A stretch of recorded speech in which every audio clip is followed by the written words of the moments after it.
her presence on the podcast. December Lace is back, ladies and gentlemen. The queen of cold, the chilling damsel of despair. I'm making this up as I go along. I hope you don't mind. All right. I can tell. Yeah, totally.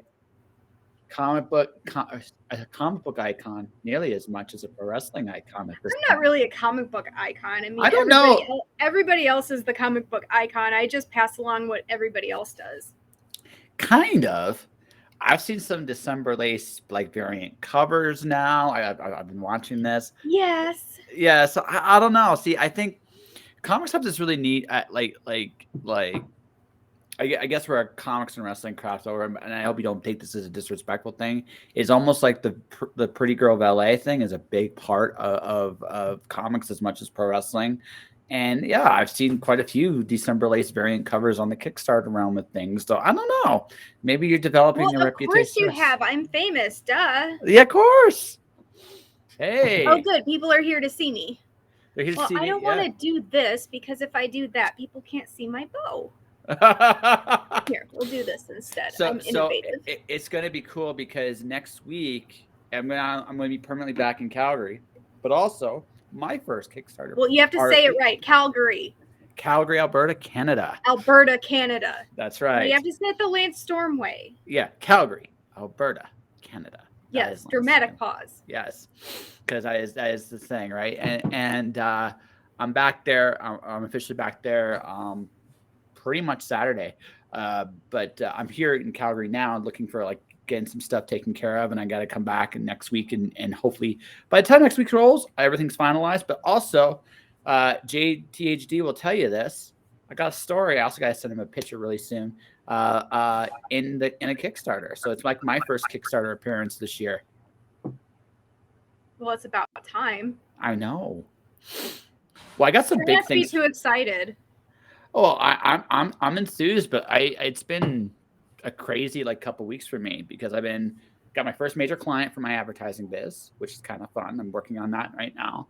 I'm moving. I also was looking for like a partial day job, and I got lots of cool things that are kind of lining up and happening. So it's been kind of a crazy time. So I've been trying to juggle all the chaos in my life at the last little bit, and for the most part, I think I'm doing okay. I'm still a little behind on some things, but I'm hoping I'm back in Canmore tonight for my last couple nights there and taking care of some business there. But finished up my first major client work. I'm kind of excited about that. So there's a lot.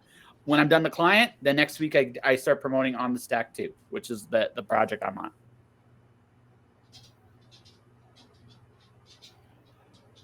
And the silence there, I do not think I'm waiting for you to elaborate. Are you going to tell us where you're moving to? Like, are you I'm not 100% sure yet. I'm not going to know. I'm in Calgary. I'm going to be in Calgary permanently. I have a couple places I'm looking at on Saturday. So it's one of those. I looked at that place earlier this week. I had an adventure coming back to Calgary. I was supposed to be doing like a part-time day job. I don't need a full-time job right now. I just need something part-time. That fell through the first night I was there. So I scrambled instead of looking for a place, looking for something to replace that. I have. So I'm doing a part-time gig for a marketing company, and I'm also doing a part-time gig for something else, a little retail gig for summer. And then the marketing thing looks like it's going to be permanent. And then I'm doing a massage therapy show starting in July. So it's there's a lot of things I'm doing. But the best thing about it is I might be making my living as a creative December, like a full-fledged creative person. I'll be making a wage that covers all my bills, and I have money left over, which I think is pretty fucking sweet. I think that's the goal that every person that's an artist has, or that's a creative has. I'm that close. Like I'm literally that close. It's like 2 months away. I'm really excited about that. Yeah, it's been cool. Like it's been a lesson of the last 2 years of looking at my skills and figuring out how to make money doing them. And that I have found is as much an art form as anything else.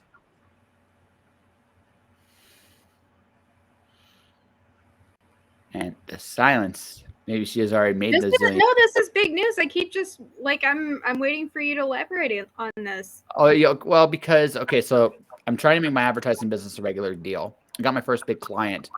So this month, this month when that's done, I will have made another I have consistently been making 4 figures as a creative since last October. I've had one dead month, but every other month I have broken the grand. So I've broken a grand.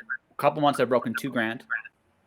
And then when we get to like July, I'll be around the 2 grand mark, which is, it's not a big wage, but that's like, again, as a creative person, a lot of people will tell you this straight up. That's a very hard thing apparently to do.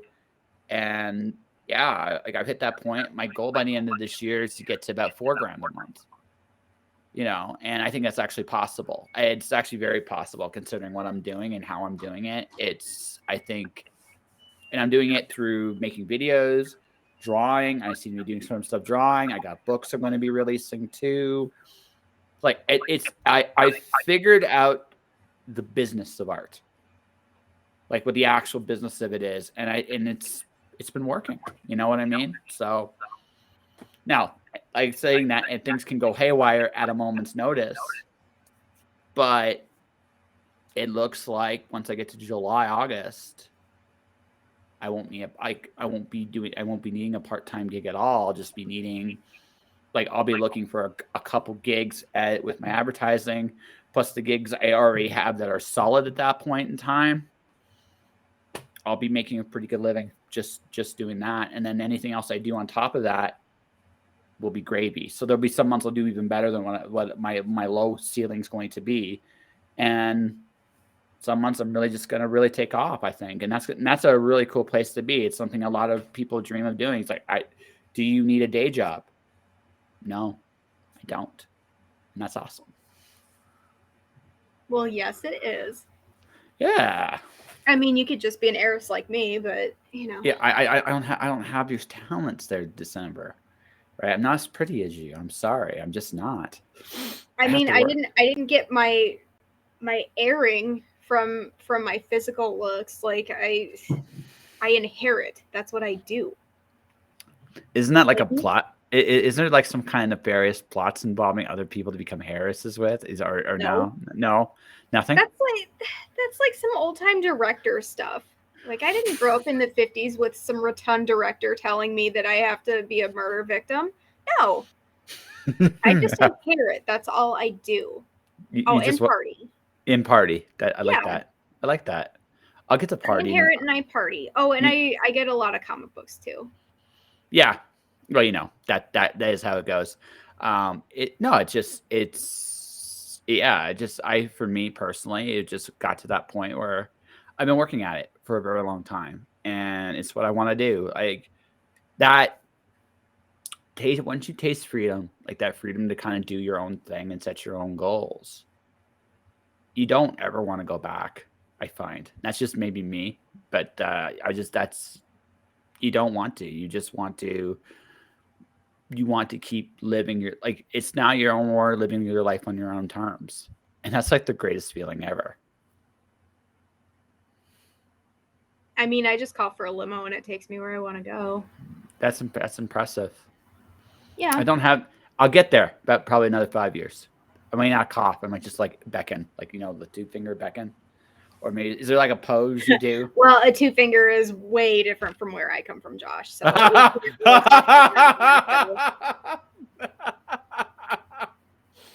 you been, by the way? Huh? How have you been? What have you been up to? I mean, that's a different segue into what you were just asking me, but I'm okay. That has nothing to do with what you were just asking me.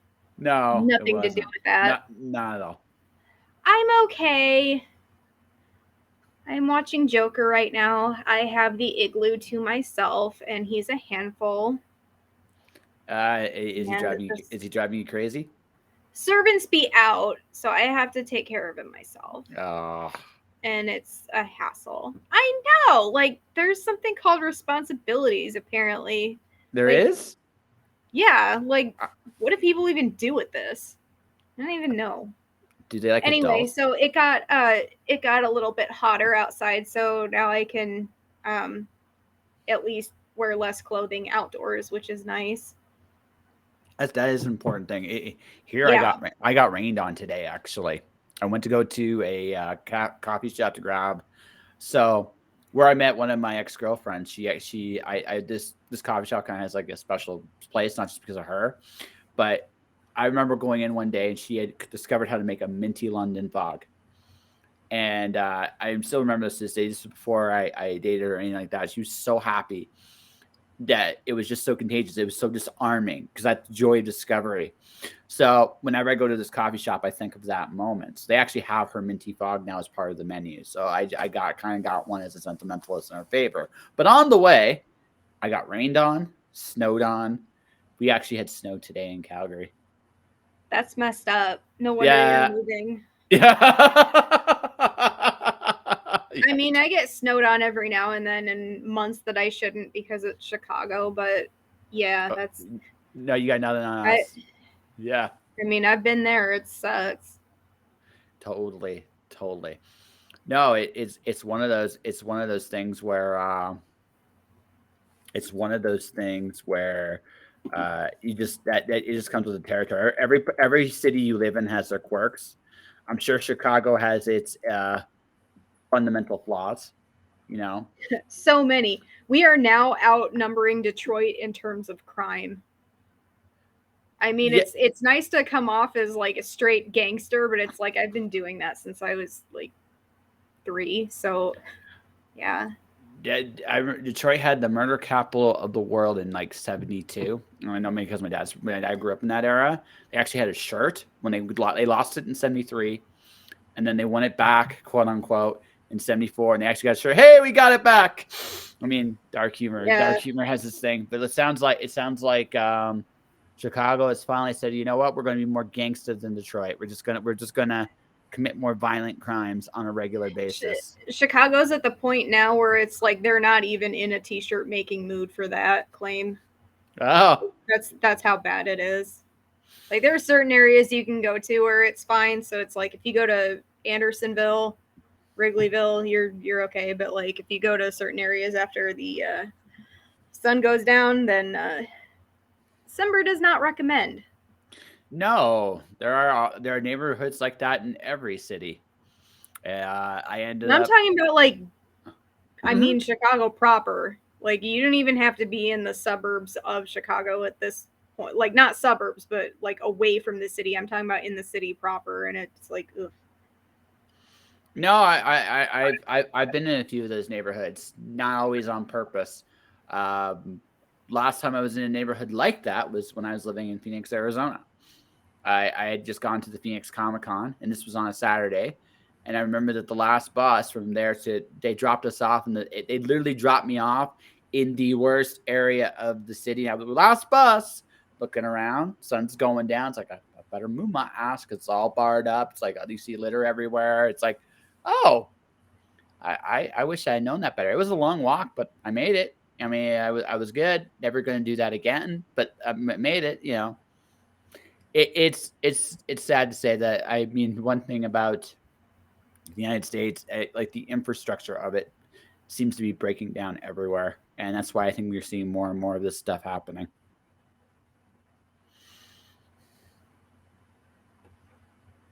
Yeah, it's not the same as when I was a kid, that's for sure. No. So, would you ever leave Chicago? Oh hell yeah. where, Hell yeah, I would. I've been trying. where you want to go? I like Denver. Denver's nice. Yeah. Denver's nice. So Colorado's so awesome. so is there a particular reason why Denver's nice to you, or it's just you just want to go? You're gonna have weather like mine, you know. That's the only downside to that city. Um I've been to Denver. I love everything about it. Yep, it's Um higher up. It's higher up. It's why it's spread out. Like Denver and Calgary, in terms of like how the city is designed, is the same. Like they're spread out the same way. So and no, it is not because they were the first place to legalize a recreational It has nothing. activity. Listen, It has nothing to do with that. I like the weather. There is a winter still, and it's close to the Shining Hotel. gotcha, gotcha. I'm not gonna argue. I'm not gonna argue with you in terms of your recreational activities, and especially Or here. lack thereof, because like I don't. Yes. I'm nuts as it is. Okay. Besides, Oh, I mean it's legal in Chicago anyway. You just have to they have dispensaries. oh, that's cool. I've lived in Calgary before it was legal in Canada, and it was that like, and it's still pretty much the same thing here. It's been this way for shit 20 years. Yeah, so I mean, it's been one of those things where it's like, people are just gonna do what they're gonna do. At this point in my life, hey Wayne, how you doing? At this point in my life, Party on, Wayne. yeah, that's right, party on. I am too old. I am too old to judge people. I am way too old. You know, I only really care about two Nobody should things. really be judging people at any age unless you're just No, no, but when you're younger, you think you know what's right and what's wrong, and you have these really stringent ideas of what those things are. That's right. It's all about party, party on, Wayne. I guess that makes me Garth. Wait, I don't want to be Garth. if you're gonna spew into this. Yeah, pretty much. Pretty much. Let me think here. Let me think. No, it's just Phil, you're partied out. I'm totally I love party out, how man. Mike Myers is Canadian, and like when he's like you're partied out, he like says oat. Mm-hmm. Oh yeah. You can't take all of the Canada out of us, even when we are living in the States for an umpteen zillions of years. You can't quite do it. I think it's all the alcohol we drank as a kid, but that's okay. I digress. No, like I said, like when you're younger, I just noticed that people like I was a lot more judgmental when I was younger. Now that I'm older, I realize I know far less than I did when I was younger, and now I just don't judge anybody. I just kind of go live and let live. As long as you're not hurting yourself or anybody else, I really don't care what you do. So I wish a lot of adults, mainly Karens, would have that mentality.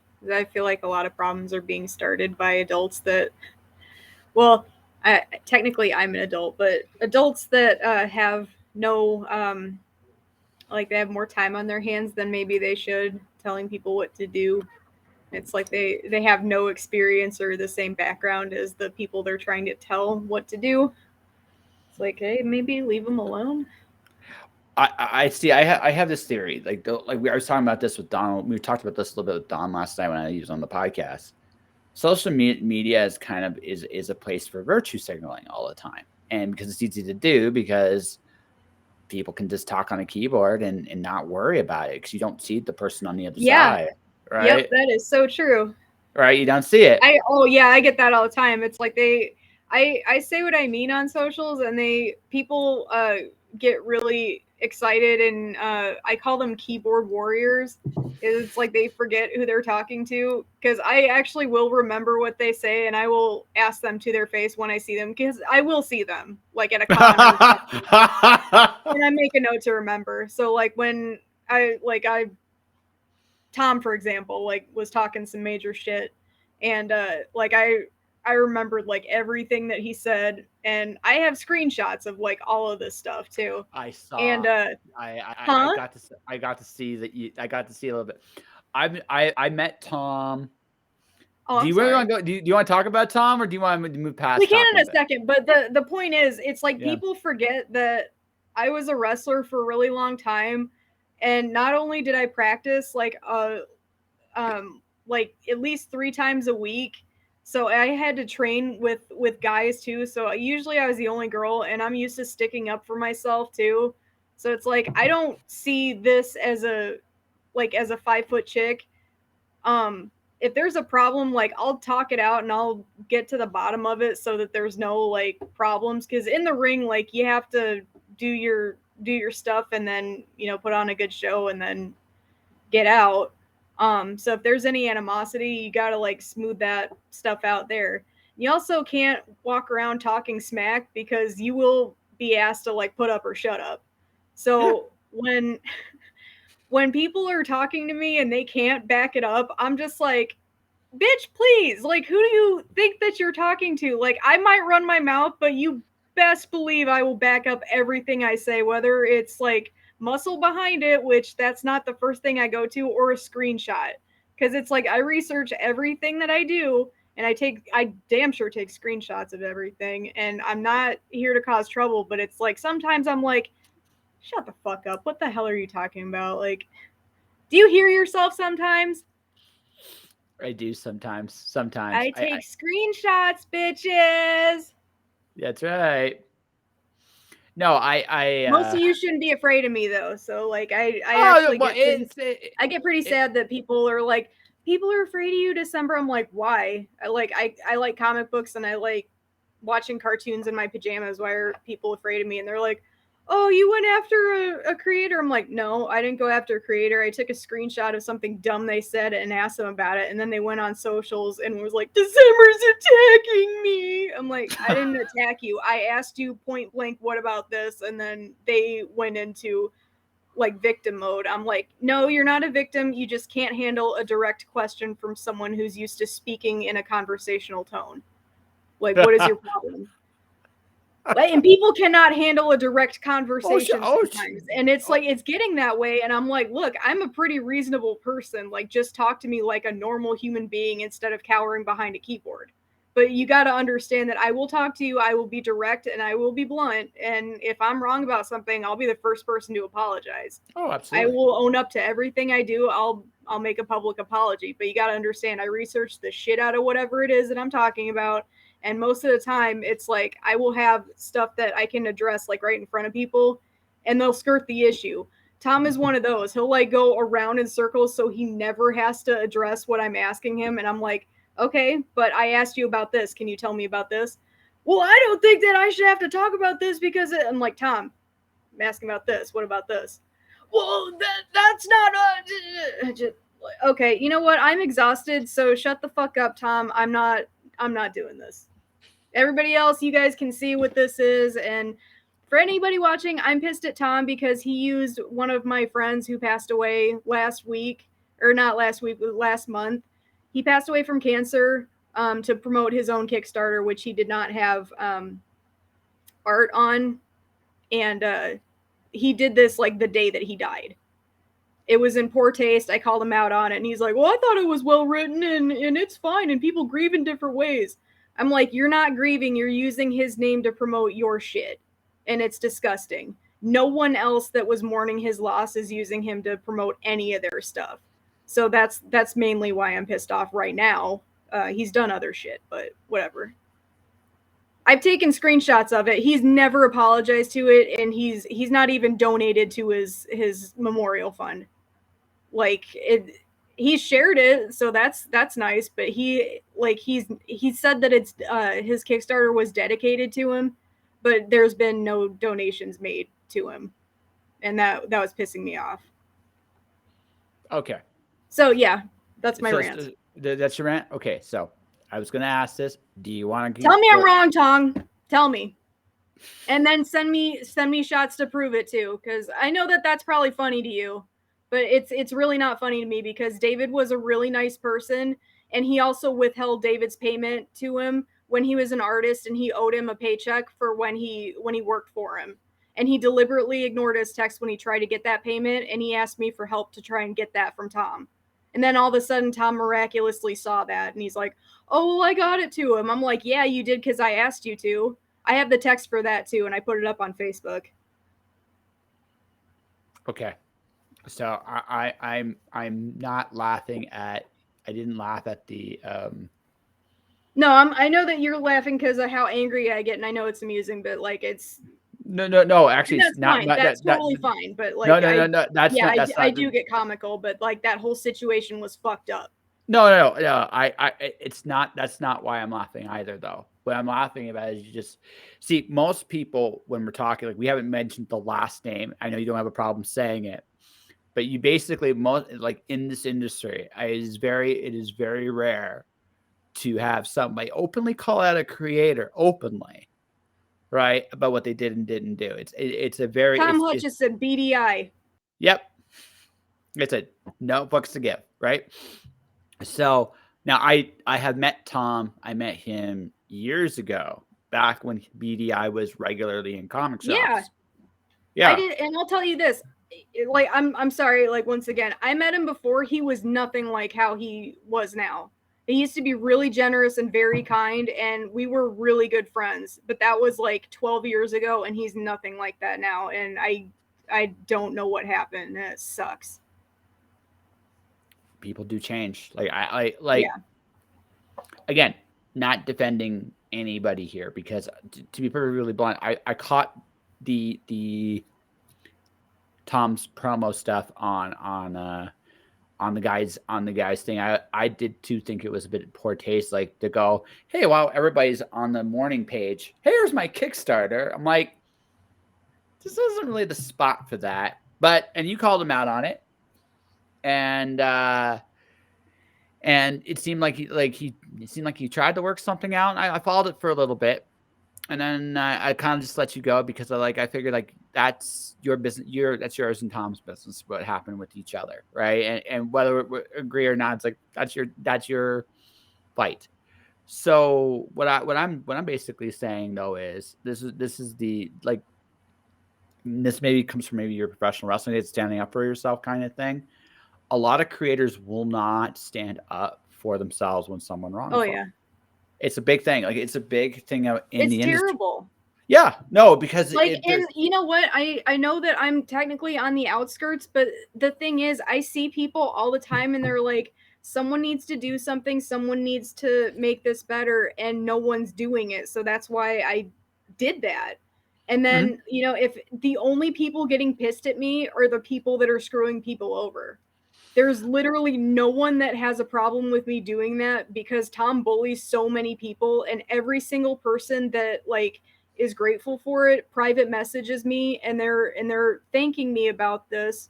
And there's a lot of them, and I just want to tell the artists, it's like, you know what, you're not the only one, and I know that you don't want me saying what your name is. That's fine, they can still come to me and I'll respect their privacy, and I get it. It's like they're worried about their reputation, they're worried about Tom coming after him, and it's like Tom does not have the power they think he does. It's like, none of it's them not do. 2012 anymore. You're not gonna get hurt. Like, he's not gonna come after you. And It, even if you're worried about that, it's like no good creator is gonna make a course after coming after another creator, and if they do, they're garbage. So don't like, you shouldn't worry about that. it's like I have my own experiences with getting screwed, and it taught me a certain bit of thick skin. Like I'm kind of grateful for what happened to me looking back because it gave me a lot of honest rules. I do think learning how to deal with people who don't respect you is a big part of this industry. Whether I know, I'm sure it was part of wrestling too. I'm sure it was part of. It sucks that it's there, but I do think like part of the reason I am getting to some of the success I'm getting at is because I've learned how to be ruthless.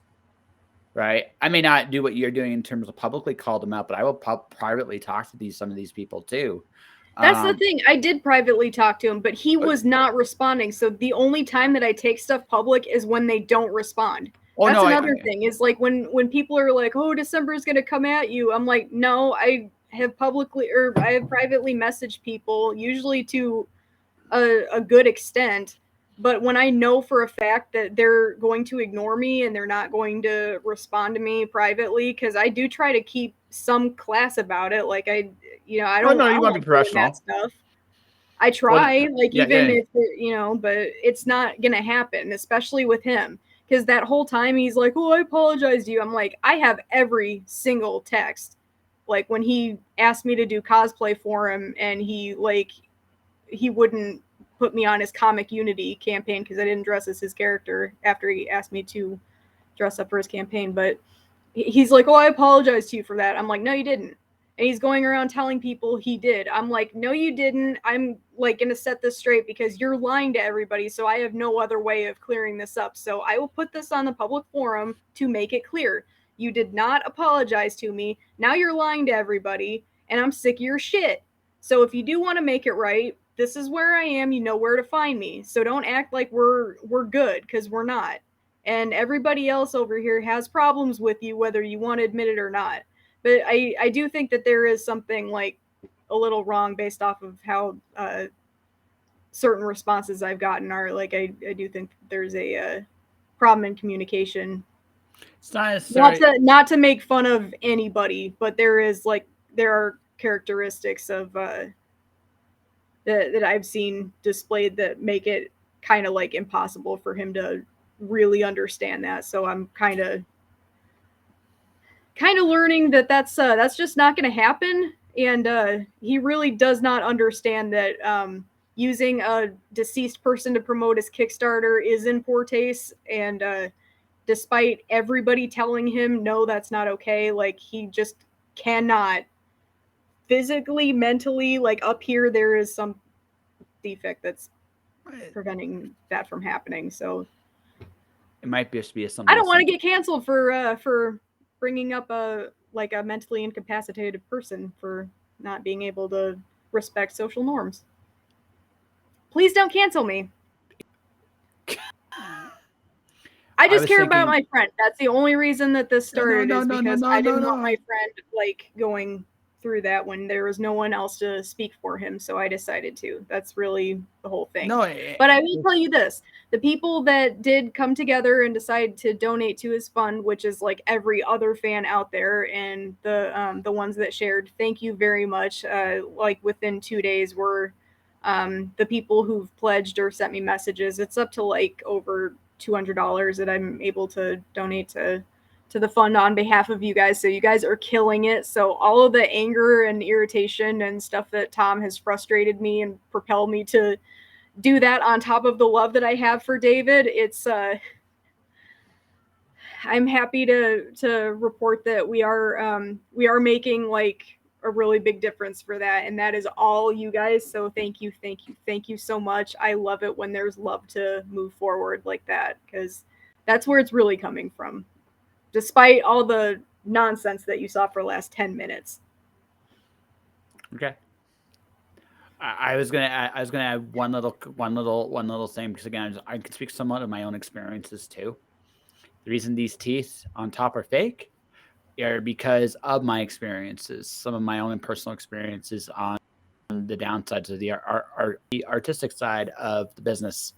My mentor did not pay me the way I should have been paid, and it wasn't completely his fault, but things happened, and there was a time in the whole situation where it just basically like, hello. I was just thinking about you. Yes. I have this kick-ass picture of my Niobe Kickstarter that I have to post still.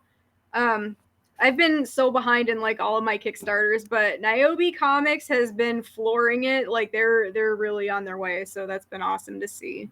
So if anybody else can see, Niobe Comics is with us. Yes, they are crushing it. Probably should come on my show at some point, because I don't think I've interviewed you.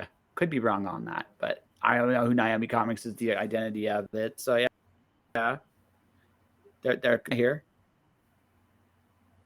Sure, we can bring you on. Won't be today, but we can definitely set when this is over. Bring it on, duh. But what I was just gonna say, like, this is just what I was saying is, I again, it's very hard for creatives to stand up for themselves. They have to. It's almost like it's a learned house skill. I've told the story a few times on my show since. About a month ago, I had a PR marketing company. I'm not gonna name names, because I was if you know them in comics, you know who they are. You'll love this story. If you don't, that's fine. You don't need to know. So they come to me. The December approach is an acquired taste. We'll put it that way. The December approach. Here's the difference, folks. The December approach, right? You have to be dead on.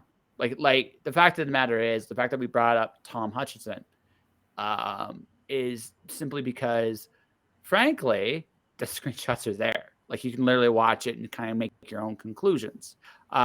Now, in all fairness, the only thing I will say in fairness to Tom is he does have his own side of the story. Whether you believe it or not, he has his own side. That's the only thing I'll say. Oh, I know he does. Yeah, I mean, it's up here. Yeah, but yes, I'm saying that because for my own like peace of mind. But yeah, but no, right? Please don't sue me. Yeah, that's right. That's right. But the screenshots are there, and people can make their own conclusions based on those screens.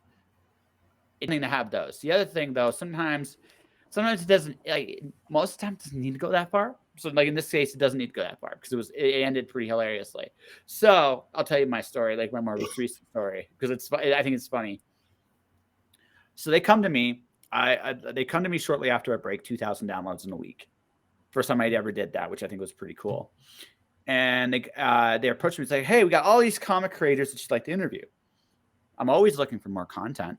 Always. There's never. I mean, figuring out the hows, the whens, and the whys, sometimes it takes some time, but I'm always looking for content. So I'm interested, right? They wanted to bring a particular guest on, a buddy of mine, a mutual friend, said, yeah, they mentioned you, and it was a buddy of mine. It's like, yeah, I'll hear you out.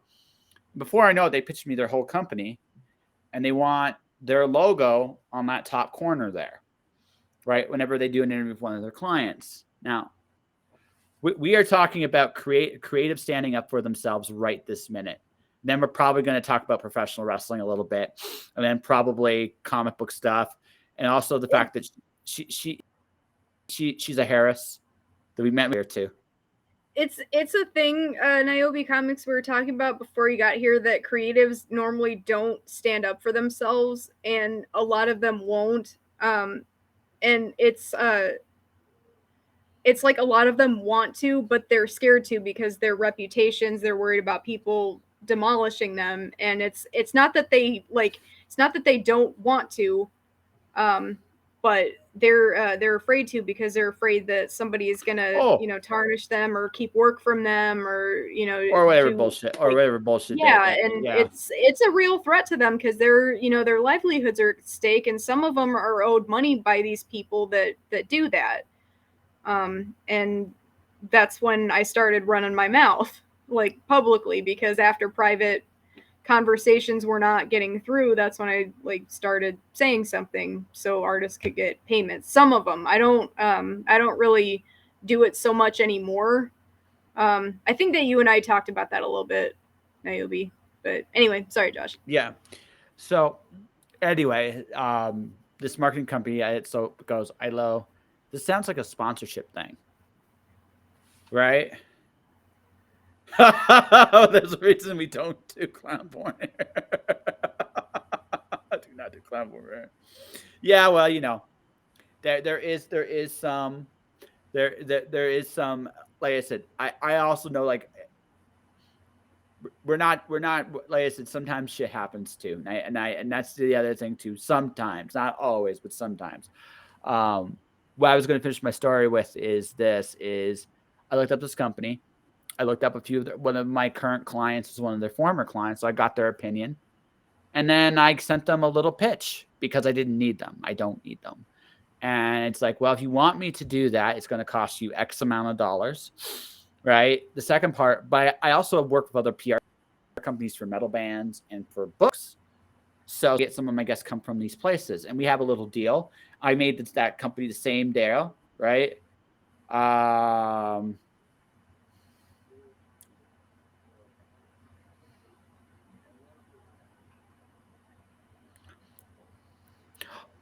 Niobe, sometimes stuff happens. Like in my current situation,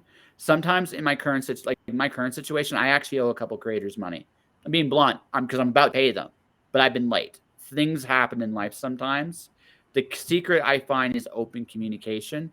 And also at that point, when I can't keep my word, I don't expect my creators to do the same thing. I don't ever expect a creator to finish the project unless I pay for it.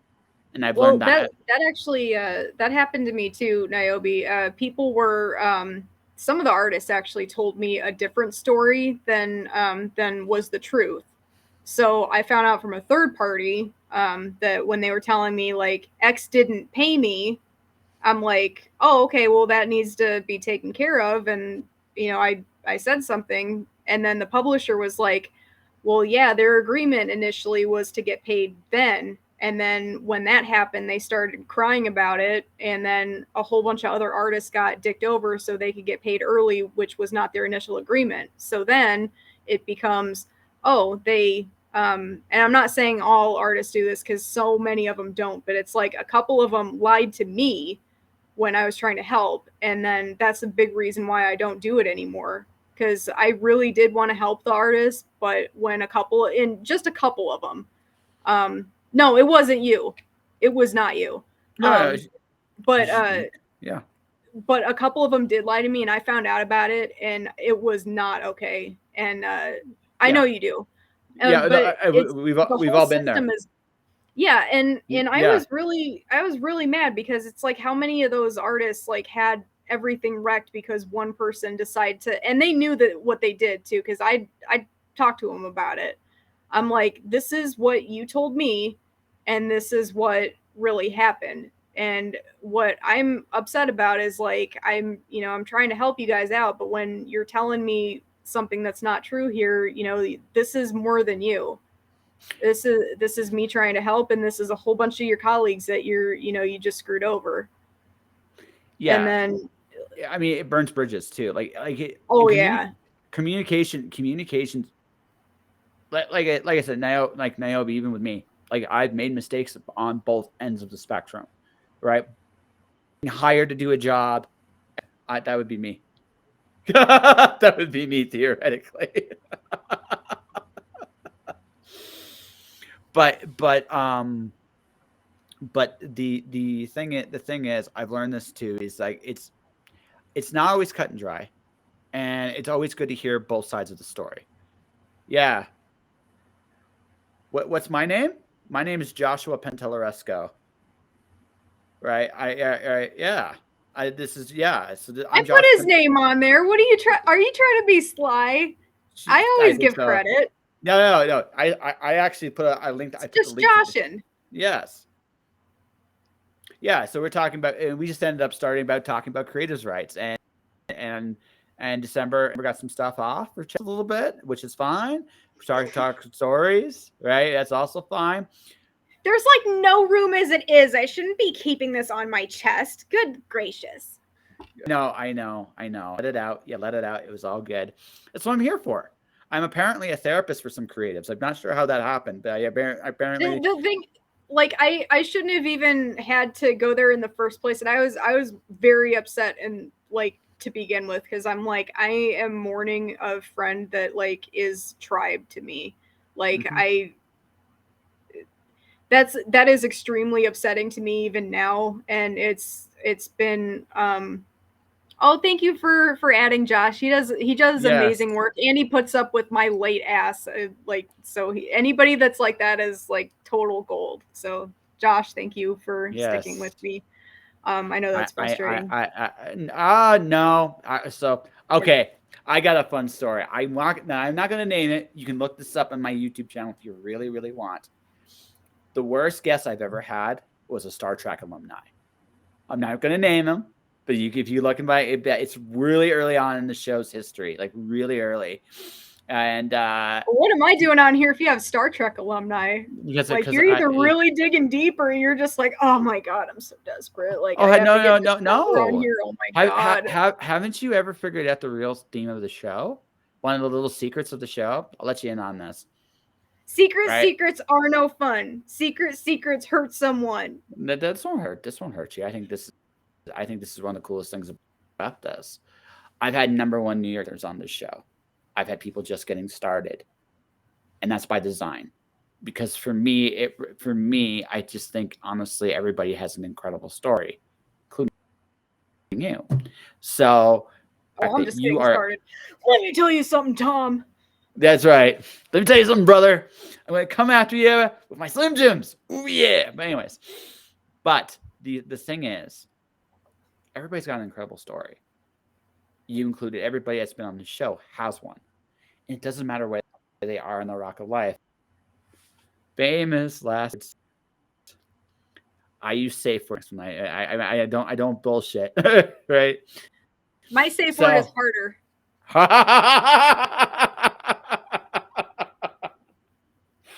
I don't think Niobe was here for when I had my original getup, so I might have to do this for a little bit. Put on the shades. But I also I do understand why some people are scared of you, but I also agree with you that they right. You're honest. I No, I really don't like that they are. That makes me no, really it's sad. not your, but it's not your fault. Like Like honestly, I'm like, honestly, direct and I'm honest. Like yeah, you that said, I'm and very that's honest, and that like, that. but But people need to understand I'm very honest with myself too, and that's like yeah, whatever they think that they're saying to me, like on my Facebook page, I promise them they're nowhere near close to what I'm saying to myself up here. Like anybody that knows me knows that. and we need to have a talk about that because you're probably harder on yourself than, but that's okay. But that's what you guys got in the ring was absolute perfection, so it went somewhere. Hold on a second. Yeah. Let's see here. Someone looked at it myself. It's a tough balance. Like Naomi.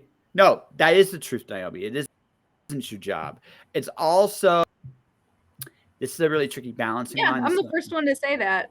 Yeah, When the artists though, when they're like, December, can you help me?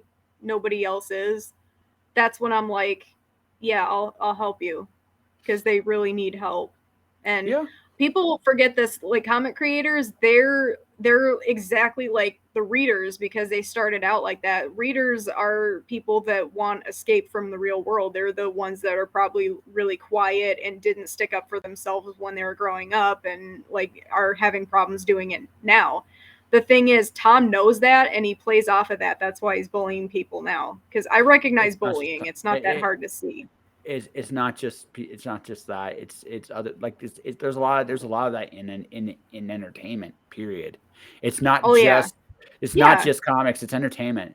The thing I've learned, and the thing I've like you said, I've learned this. I've learned this because I've been burned. Learned how to stand up for myself. Now I'm a nice guy. I'm not maybe a loud. Well, I'm loud, but I'm not like okay. I'm obnoxious too. How do I put this? I'm nice, but at the same, I have boundaries, and if you cross them, I'm going to let you know, and on certain terms. Not a lot of people have that in them, and I've seen it with people I've worked with.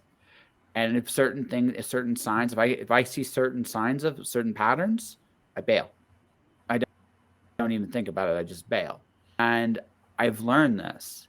So the only downside to like quote unquote police, it's not where Naomi's like it's not your job is it's this, right? Sometimes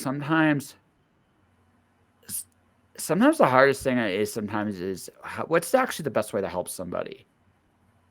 Helping them stand up for themselves is a great thing, but you also have to teach them how to do it on their own because you're not always going to be there.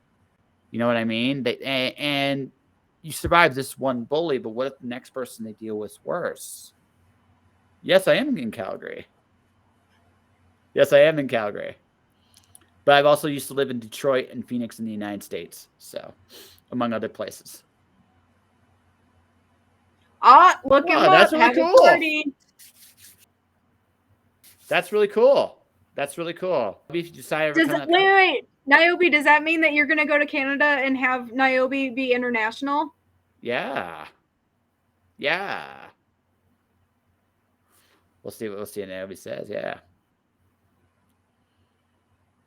You are in Canada. Since when? So whereabouts are you? Yeah, that's right. I remember that. Yeah, because so whereabouts are you, yeah, Niobe? okay, so when are you coming to the States? Now I remember because I remember the postage. Yeah, are you coming to the States? There's like a 5-second delay. Oh, okay. I know where you are. Definitely. All right. When are people going to invite Niobe? Because they have some hot stuff. Well, Niobe, You guys better more than invite. if They're you having ever another C2E2 this August. they're having two of them this year. One of them has already happened, but they're having another one, so you should stop by. They're taking My applications right now. I'm gonna wait till 2023 when I have my Alice in Wonderland book physical and my Lights Out book physical. Niobe, how about you? Mm-hmm. You gonna apply? Well, I'll be there next year. Okay, well, when you're there, I will see you then. Make sure that you have your passport. They tend to get both. upset about those kind of things. Okay, good. I have. I was at that show.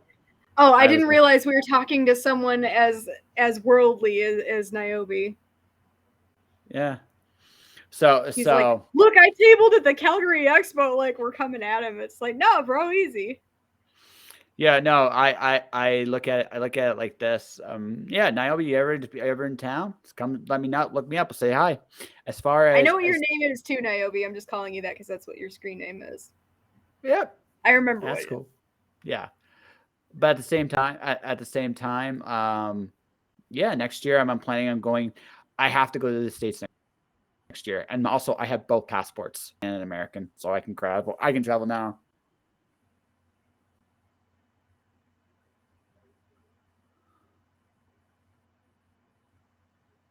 You never come around. Hey, that's fine. Hello, Larry. Nice, Larry. I totally got flashbacks of Eminem when he's like, "My name is," just all formal with my it. name is. I'm saying, yeah, I know. But no, I like, nice to meet you, buddy. This is right here is what I'm here for, is like putting people in touch with each other. This is cool. You're the real Sim. I'm Sim Lady, real Sims. Yeah, I can't do that anymore. I used to be able to. I used to be better at that stuff. Yes. Slim Shady. Slim Shady. Slim Shady. Slim Shady Niobe. Hey, why not? He's doing it on purpose to avoid copyrighted. That's right. That's right. Well played. Back to you, Miss December. But no, I like this. I like that you two are friends now. This is cool. No, that's all good. Yeah. I don't mind this. I like. Yeah, this is the stuff that I like, and this is why, like, somebody had told me months ago, they're like, people are scared of you, and I'm just like, that's hurtful. I'm not here for that. I'm like, this whole thing started like during the pandemic to get fans to traffic to their websites and to see the artists they might not see at cons that close down. Like, that's the entire point. Yeah. Like, I am not here to police you. I'm not here to do your jobs or stick up for you. But when, you ask me for direct help, then yeah, I'm going to help you. But no, to your statement, Larry, no, I'm not there to police people, but I had several people directly ask me for help, and it was getting to the point where I'm like, oh shit, I do need to step in because they're dealing with some stuff. No, but no, you guys are adults. You guys handle your own problems, and you guys know what you're doing. Like, you guys should be drawing. The entire reason that I'm promoting everybody is so you guys can get back to your canvas and back to your painting and doing all the stuff that we love you for. Like, you guys are so busy doing your writing and your creating, and it's like, it's a total hassle, and I know what it's like to promote. It's like, I had to do it all the time in wrestling, so I just figured I'd, pitch in while I could. It's a share button, and it's writing a couple of things. So that's really what my role was designed to be. And then I just get really hyper and excited about some of the covers that I see. So I like get really, really enthusiastic. And then at the same time, I get friendships, and then I get very, very excited about when my friends are succeeding. And I love when I see them getting better and better about stuff. Like, in the last 2 years in the last couple of years since COVID, like, I've seen people grow from where they were to where they are now. It's incredible. Like, so Monty Moore has gone from, like, I mean, he was already nuts at art. So, like, if you see his line work on anything, you know how insane he is. But now he's got, like, this deal with Disney where he's selling stuff in their stores. It's insane. He's got Mandalorian things, and it's like, one look at that guy and you can tell that he's just going to the moon. I mean, and, But and I that's mean, that's that's and that's but stuff. on top of it, he's a really super nice guy, and that's incredible. It's just I really like seeing the artists that are nice people too, just Me genuinely too. nice people.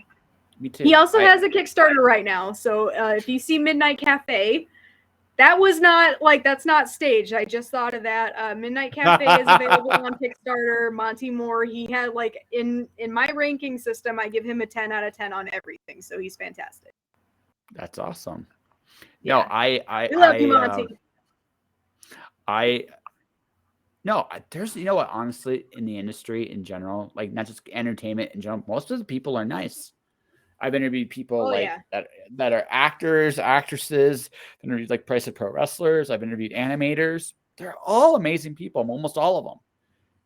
I think I've only had a couple experiences that rubbed me the wrong way. Like I said, the Star Trek alumni story, that person was 45 minutes late. And the kicker was he decided to link our podcast interview to his Facebook meeting for his fans.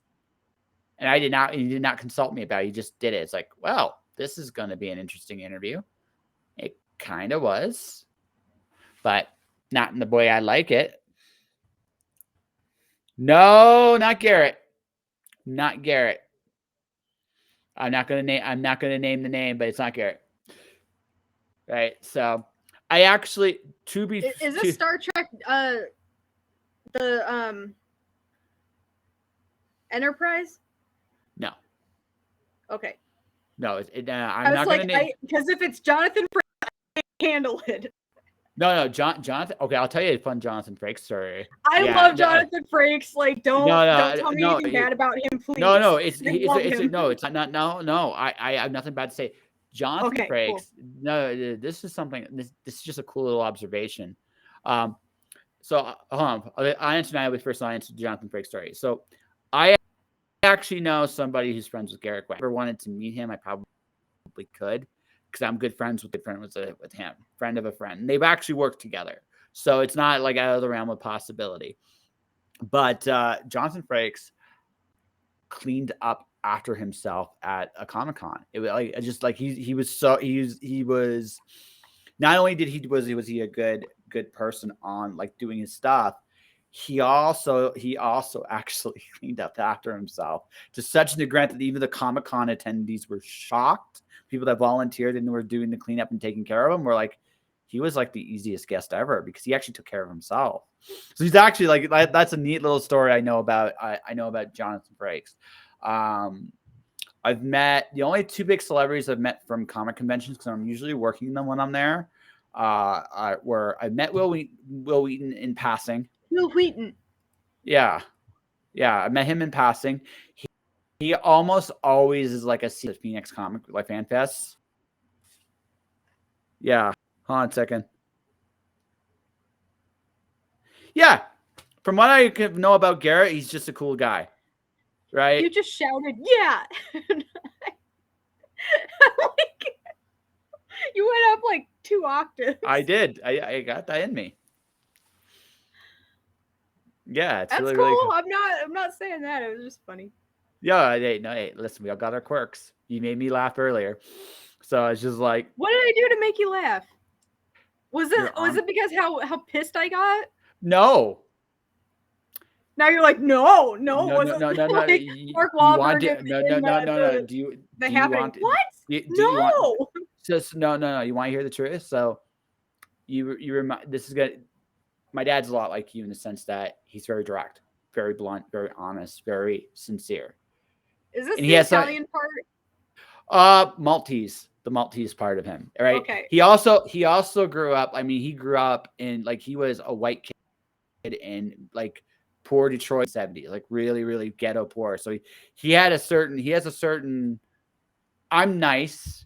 He's not quite as nice. He is actually a decent guy, but he comes off a lot harder than I do.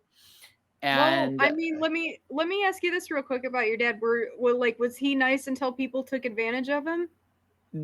He came from he's got that in him, and he's harder than you are by a shot. Probably. Right? Yeah, no, by a shot. He's way harder.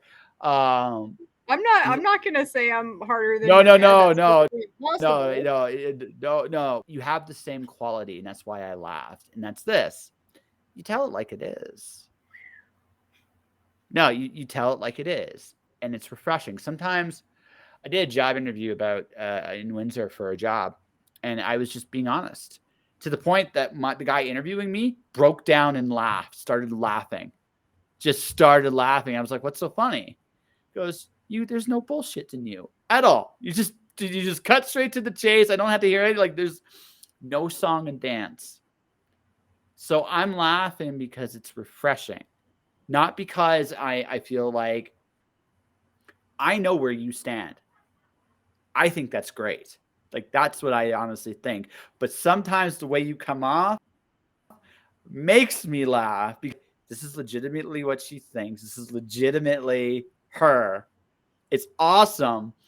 But I'm processing because again, you're so used to people being passive or a little bit more Yeah, polite, that, you know right? what? To me, that's way more harmful Oh, it because can be. It they're can keeping that absolutely. stuff bottled up inside, and they're, Oh, I agree with I've you. gotten so many like people that say they say shit like that to me on Facebook, and I'm like, I know what you're really saying. I know what you mean. I'm not dumb. Like I get lots of people that talk to me like that every day, and it's like, I know what you're really doing, and no, I'm definitely onto what you're saying, but I would respect you more if you had the guts to say what you're really thinking to me. Yeah, no, and that's it. Like I said, I'm nice about it, but I'll tell you exactly what I think about anything. And Yeah. it's just I'm just again I'm myself, right? I mean, like I said, there are what I would call forms of polish sometimes, but I also can respect the fact that you're just being you. And sometimes the only way to respond to that is to laugh a little bit because I get it. Like I totally get it. And it's one of those things where I wish there was more of it in the world. But that's why That people I like don't want people confusing this with I am tactful, I am respectful, and I can be polished, not in the way that people are thinking porn, but I can do that. But But there comes if a time where you say, like, fuck that if shit. there is a time when I'm just like, okay, that's enough. Like No. this isn't gonna get fixed unless someone says it. Because do you want someone going, hey, your carburetor's fucked up, or do you want someone going, okay, now this your engine is great, but there's a couple of things here, okay? All right, so we're gonna call Advanced Auto Parts, okay? And I think that it'd be better for you to maybe call your bank, and this is gonna hurt a little bit financially. No, it's like I Then don't you're want to fucking. You're waste gonna be paying some anybody's money. time. It's like, hey, your car's fucked, So but we're gonna Niobe, help. there is no porn here. I'm sorry. I get thrown off the What? You lied to air. me. I did. I saved it for after we're off the air in December, not on the air. I can't do it on the air. Yeah, can't. I'm sorry. I'll get Metallica cut on Twitch. I don't want to have it. Hey, I'm in the same boat, Niobe. I am livid right now. yes, you're making me having to get my good stash out for her Niobe. I hope you're happy Your good with stash. Are that. you gonna shave this then to have your good stash? Possibly. All right, I porn actually did. stash. I did that. I did that once, and actually, it pissed off one of my best friends. He goes, "You look like such a douche." He actually was getting mad at me looking at my being just the mustache. It was actually like hilarious, hilarious. Yes. Sorry, Larry. Porn's just for her. It's not for you. I can't do that publicly. I'm sorry. All right. I don't have an OnlyFans set up yet. Maybe when I get to the OnlyFans phase of my career, Now, we'll OnlyFans talk. is synonymous with porn. I do have an OnlyFans. It's at the Miss December, but that is not porn. So if anybody checks that out, I'm not going to mislead anybody in that direction. That's my cosplay. So that won't break your wallet or your relationship. I have to. I feel like telling people up front because when they're like, oh, "Scandalous," it's an OnlyFans page. It's like, yeah, it's an OnlyFans page, but I'm not gonna wreck your relationship, or I'm not gonna wreck your history on your internet. Hey, I do listen. I take more selfies than Jared Leto though, and they have to go somewhere. But they are tasteful. I'm scared to go there, Larry. I can't go there on the air. So I mean, but anyone that wants to can find it. I'm not judging. I'm scared to go there because I've I'm seen not. No Shave November, and some people take that to the extreme. Yeah. I'm just like, why would you do that? That just looks uncomfortable to me. Hey, Just put on some sweatpants. some people are just lazy. Some people are just lazy. Well, it's not that. It's like they do it on purpose, and I'm just like, don't you know what a slick calf feels like? Like your leg? It's just it feels nice. That's just me though. Like It's all. Hey, listen. Hey, it's a personal preference. I like it. Like that. All right. yeah. Hey, listen. You do as everybody does. Like I said here, Yeah. anybody. I don't care. Like I legitimately don't. Well, I was telling the guys on LJN, like I was talking to him about the guy that was pissed at me because I wouldn't sell him my socks, and I was like, I'm not judging the feet fetish thing. Just like don't come at me because I won't sell them to you. Like that's not a cause for you to start trying to tear me down. I'm like I'm not selling you my socks because I don't want to end up on a CSI episode. Like I don't want you putting my socks on a murder victim that you've committed, telling people that I did it when I'm like 500 miles away, but then they have my DNA. That's the only reason I'm not selling that to you. Like, got a foot fetish, all more power to you. I'm not judging that. That's fine. But like, I just don't want to be hooked to a crime scene. I watch a lot of Dateline, so like that shit is like staying with me. I know, right? No, here's what you got to do, Larry. You have to call it socks to be you. Or like I'm wrongfully accused of being a murderess, and it's like I sold my socks online. Only in the ring. Do you kill people? And then it's like socks to be you, and it's a one shot. Yeah. Yeah.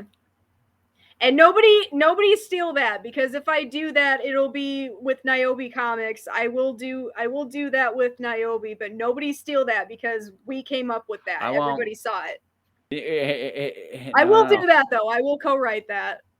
Okay, yeah. Because that's a funny idea. Random sock murders. You're lost. Okay, that I popped for. That's good. No, that wouldn't be a stretch goal. That would be an add-on, and it would be one of those ones that's like a baller tier that you have to like pay $1,000 for. I'm actually gonna take Niobe's side on this. That should be a stretch goal.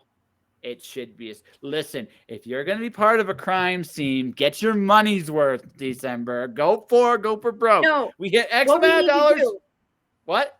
No. Okay, what we need to do for the stretch goal, it has to be something cool where people have an incentive to getting stretch goals. So what you do is you get like a magnetic like background for your fridge, and then you keep adding it for the stretch goals. So like stretch goal number 1 is the chalk outline that you can like draw on it, and then stretch goal number 2 would be like police line do not cross. And then stretch goal number 3 is like the socks that they put on there, and like it's just different details of the crime scene. Actually, do you know it'd be a cool little bonus with the sock? Actually, a headline with a murder in it, like an actual fake headline with a fake murder, right? And you can actually do it where the people that get the socks, since you did this Kickstarter, you can make their own murder story. It would be actually kind of fun. We are not promoting murder of any kind. I'm going to tell you so condoning violence or anything like that. I'm just saying that this is like playing on my fear of like I got you. But hear me out here. Hear me out, December. See, all right. I have done this on Twitter. Hey, I need to kill somebody in my story. Who wants to die? People go, ooh, pick me. Oh, pick me. I know. I've seen that, and I'm like, you guys, that's harsh. But at the same time, I'm raising my hand too. I'm like, I'll do it. Yeah, no, it's just like, and then I'm like, make it brutal. Yeah, no, that's it, right? So if we're not condoning murder, we're condoning storytelling. That happens. Yeah, I'm condoning like make my worst fears happen so that I can actually like come to terms with it, and then maybe be exactly. There's a little there's a psychotherapy aspect of it too. Your socks all over, you get their murder story out there, right? And you're in the clear forever. So there you go. Then you can really, Naomi, like Larry's over there writing all this down. He's like, okay, so this is actually going to happen. We're going to aim for September. And then we are going to get the sequel, Socks to Be You 2, the Panty Raid. Panty Raiders of the Lost Ark.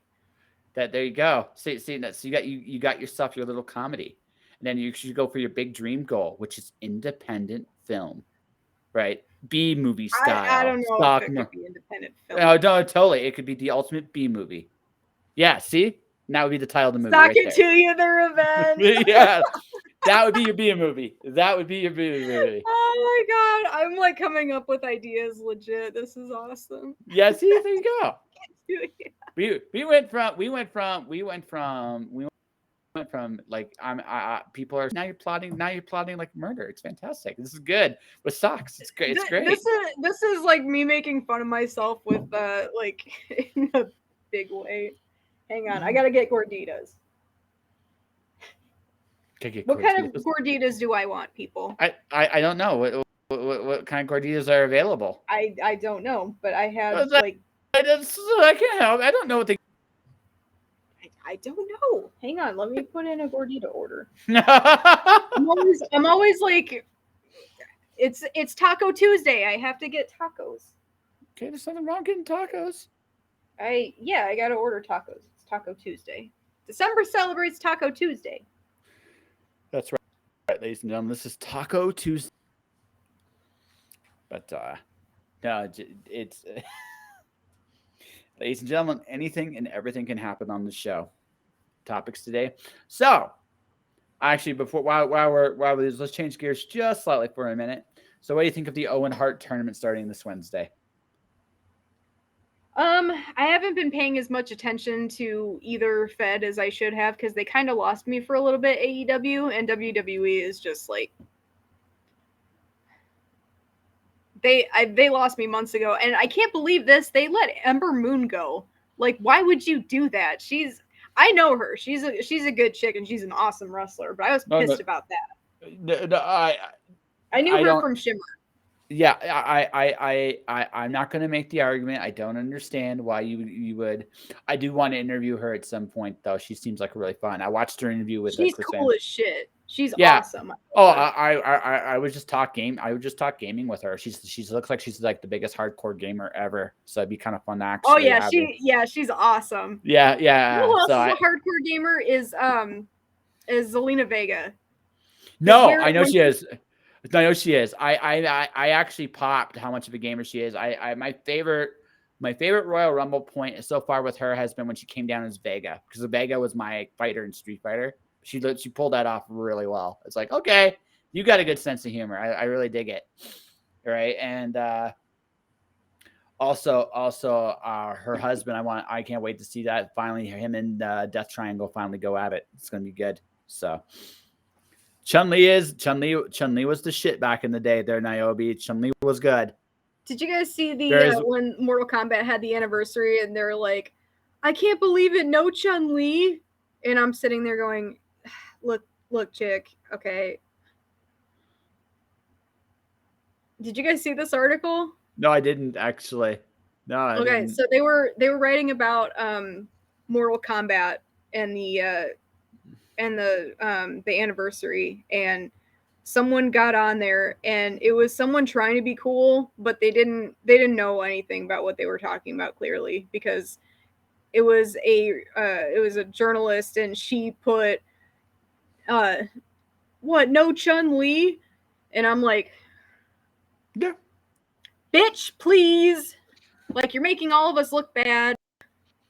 And I'm just making her just keep going, keep looking bad. Yeah, right. Speaking of Street Fighter, though, let me, Larry, you'll appreciate this. Let me get this going. I don't want to. Yeah, no, Larry. True story. I used to actually, when I was living in Windsor, Ontario, back in my college days, I actually was sparring with the Caribbean champion in Street Fighter, and his guy was Ken. No, his guy was Ryu. And I fight him with Ken, and I had some epic battles. I love Street Fighter. Great game. Hopefully you saw that. Yeah. Yes. Yeah. I grew up gaming. Now I'm not as good as probably a lot of you are because my button mashing skills are second to none. But I do get some amount of practice in a little bit. Yes. Yes. I love Mortal Kombat. You got classic Mortal Kombat 2. I think that makes me really happy. It's Mortal Kombat 2 and trilogy. Okay. And then and one. It's yeah. 1 through 3. Tekken 2. That's where my Tekken 2 is. My Tekken game was 4. I was Violet, Li Chaolan. I really enjoyed that. He was my guy. It might be Tekken 3. I'm thinking Mortal Kombat. Shit. Yeah. Mortal Kombat 2 is like the classic iconic game. For Tekken, oh yeah, it's 3. For sure. And then for Tekken, it's 3. And for Street Fighter, it's Street Fighter's 2 for me. Yeah. Yeah, it's usually 2 but I really dug 4. I really dug 4. 4 was really good. I haven't played 5 yet. At some point I will. One day I'll be cool enough to play 5. But if you want to see people freak out, tell them that anything other than Final Fantasy VII is awesome, and watch them all lose their minds. Yeah. Like, no, I prefer Final Fantasy VI. Like, oh shit. Shit. I 6 was my first Final Fantasy. 7 was my second. And 6 for what? Like Street Fighter? Yeah, I know. I missed 5 and I'm good with it. I'm good. I am no longer a good I'm no longer a good gamer for a fighting gamer anymore. I still mentally know what I'm doing, but there's the physical muscle memory. No, I know the moves like I should. I mentally know what I'm doing. Oh, okay. How's your driving? Terrible. I mentally know what I'm doing. No. It's just you know the moves you're supposed to do, but I no longer have the timing down to do them anymore. So yeah, I say that when I'm walking. Yeah. You can do that because you're a Harris. Yeah, right. So yeah, no, I'm no longer good at those games. I'm adequate. I'm adequate at them. I'm still like I also know I can still do some cool things, but yeah. Oh, I will totally, Niobe. Bye, Larry. Thanks for stopping in. Nice to meet you. I will definitely hit you up probably next week because I'm getting my shit together here. But yeah. So there we go. I got to meet Larry, and Larry was cool. And yeah. No problem, my friend. No problem. So this was fun. Well, your highness, I guess I'll go this route now, and then we'll get to the point of wrapping this bad boy up. What comics you reading lately? Okay, so like a lot of them, I told a few people this. I kind of quit going to the LCS like cold turkey because I was getting to the point where I was spending a ton of money and not really getting my buck's worth because a lot of the stories are not what I would like them to be. But my joy is like reading comics from the 90s, and I don't want to be like the get off my lawn type of person, but I kind of feel like that because comics from the 90s and 2000s, it's like I grew up reading that, but it's like I just feel there's more quality on that. Some of the interior art is bothering me. Like there's a title that I just dropped completely. It was one of the major two. And based on the main character, you would think that I would not. He's shilling. He's shilling. There's more shilling than Charles Dickens. That's right. But like I felt like the comics now, it's like there's so much story put into. I think it's like 24 pages in a book from the 1990s than there is now. It's like you probably get like 2/3, a third of that because they'll take an entire page and they'll have like one sentence on it or something, and it's like I don't know. And then the based off of like the one character alone from the major publication title, you would think that I'd be like a diehard fan, but it's like the interior art was just I really didn't like it, and I respect all art forms, but this one I'm just like I'm not okay with it, and I don't want to get to the point where I'm a cover whore, even though I kind of feel like that sometimes. I actually really do read everything that I get because it's like a lot of people made this title possible. I don't want to just get a book and then shelve it and that's it. Um, so I thought you had to go. I'm Yes. loving that you're here, but like we're gonna still talk about the cover whoring. So like I do cover horror for some of them, but I actually do read like everything that I get.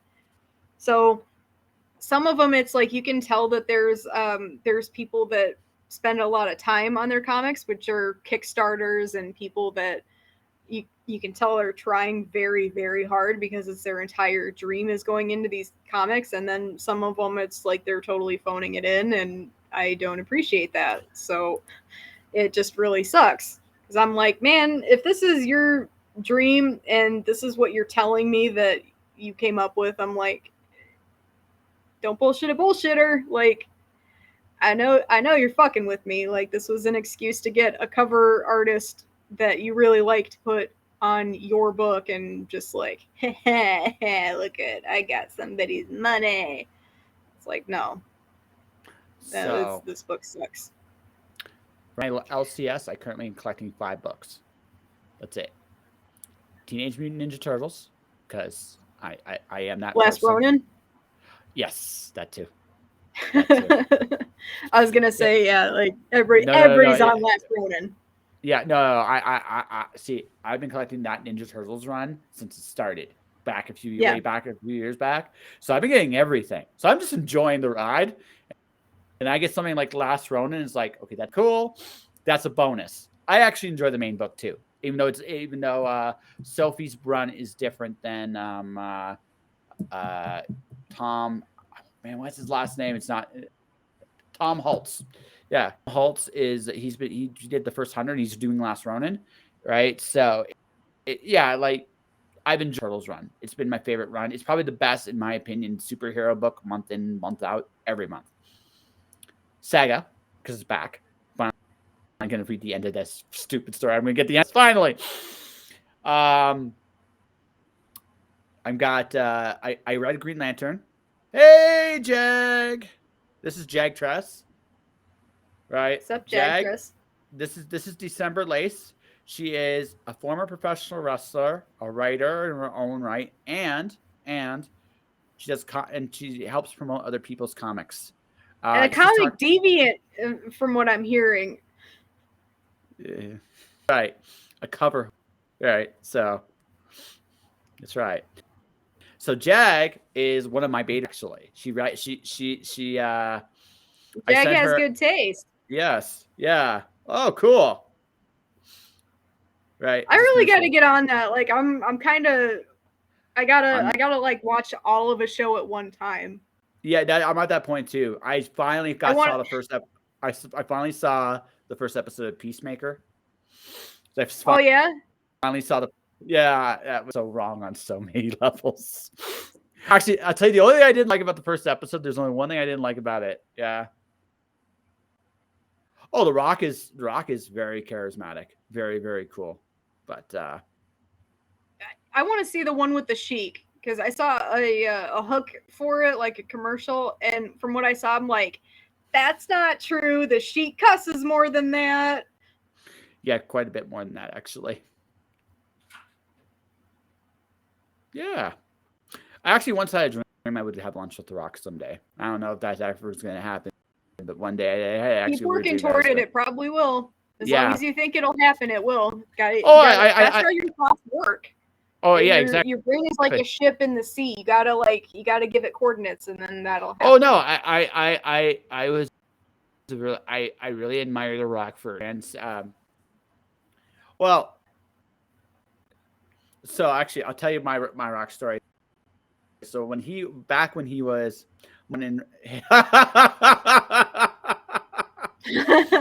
oh, she's serious. Oh, she is. She might beat me.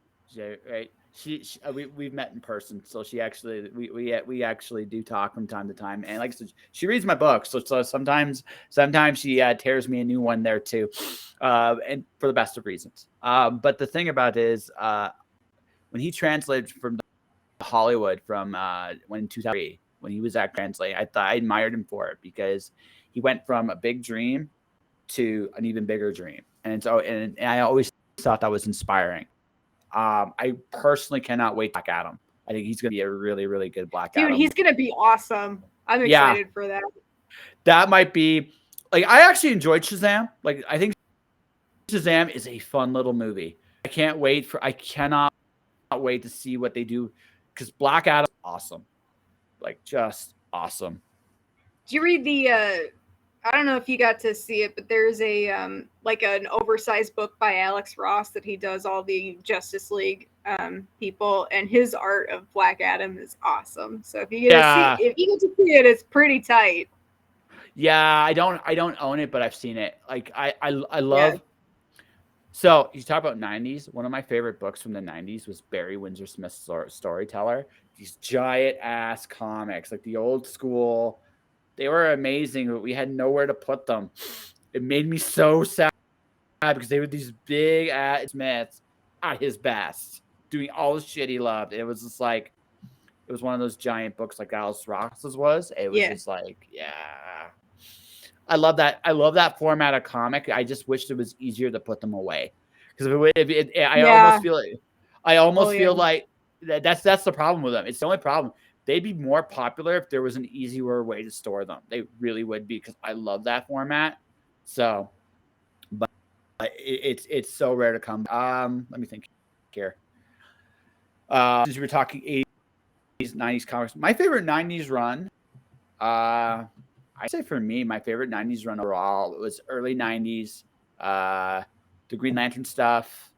As I've gotten older, I actually get a big kick out of Eric Larson's Savage Dragon run. I think that's actually a really fun book. It's terrible in some places in the best possible way. Let's see, from the 90s, enjoyed Alan Moore's Supreme. I really enjoyed that book. I don't know if you ever read it, but that book was really good. No, I gotta check that out. Yeah, it's Alan Moore. If you ever wondered what Alan Moore would have done with Superman, read that book. It is amazingly fun. I love him. He's so fucking dark. Like he. Not have you that read book. Lost Girls? I've read Lost Girls. Okay, my favorite Alan Moore book, honest to God, he did it with J.H. Williams, Promethea. That book is amazing. What was it? Promethea. Okay. Right. It's as much about magic as it is actually about Promethea. It's really, really Very interesting. Nice. Yeah. So that's my favorite Alan Moore book. Top 10's good. His best comics line at the very right before Wildstorm got bought out by DC is some great shit. He has a lot of good books in that run. He just hates DC, and it's unfortunate that right when he started with Wildstorm and was doing the American Best line, that DC bought them, right? So DC bought them out, and he was like, oh no, because he liked Jim Lee, but he hates DC. So it was just like they tried to have like a long distance partnership. It never worked. And if you were to tell me what DC's biggest waste was, their Wildstorm line. They had some of the best like books. Like Planetary was from there. The Boys originally was from there. DC. Oh shit! Let that go. No, that one like The Boys is from Wildstorm. And the thing about that is, I knew I recognized that from somewhere. I'm like, oh shit. Originally, The Boys, Garth Ennis was going to use real DC characters. And originally, he was going to be super old. No. Like, yeah. Oh no. He actually pitched that originally, right? And no, like they had some of these great, like again, Planetary, The Authority, The Boys. They've had some great books lineup. America's Best Comics from Alan Moore. Like they would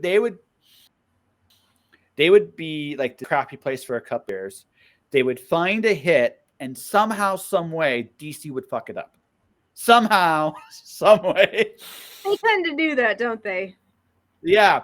So DC comic book company is the only company like. There used to be a counter was has DC done something stupid today? It was right, and it has been. Oh, it was.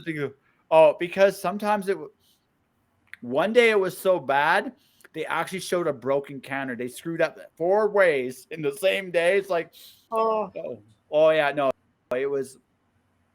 DC's done some really stupid shit. I'm not saying Marvel hasn't done its own share of stupid shit. It has. See Spider-Man One More Day or the Clone War, right? Might be the worst thing that came from the 90s was the whole Clone Saga.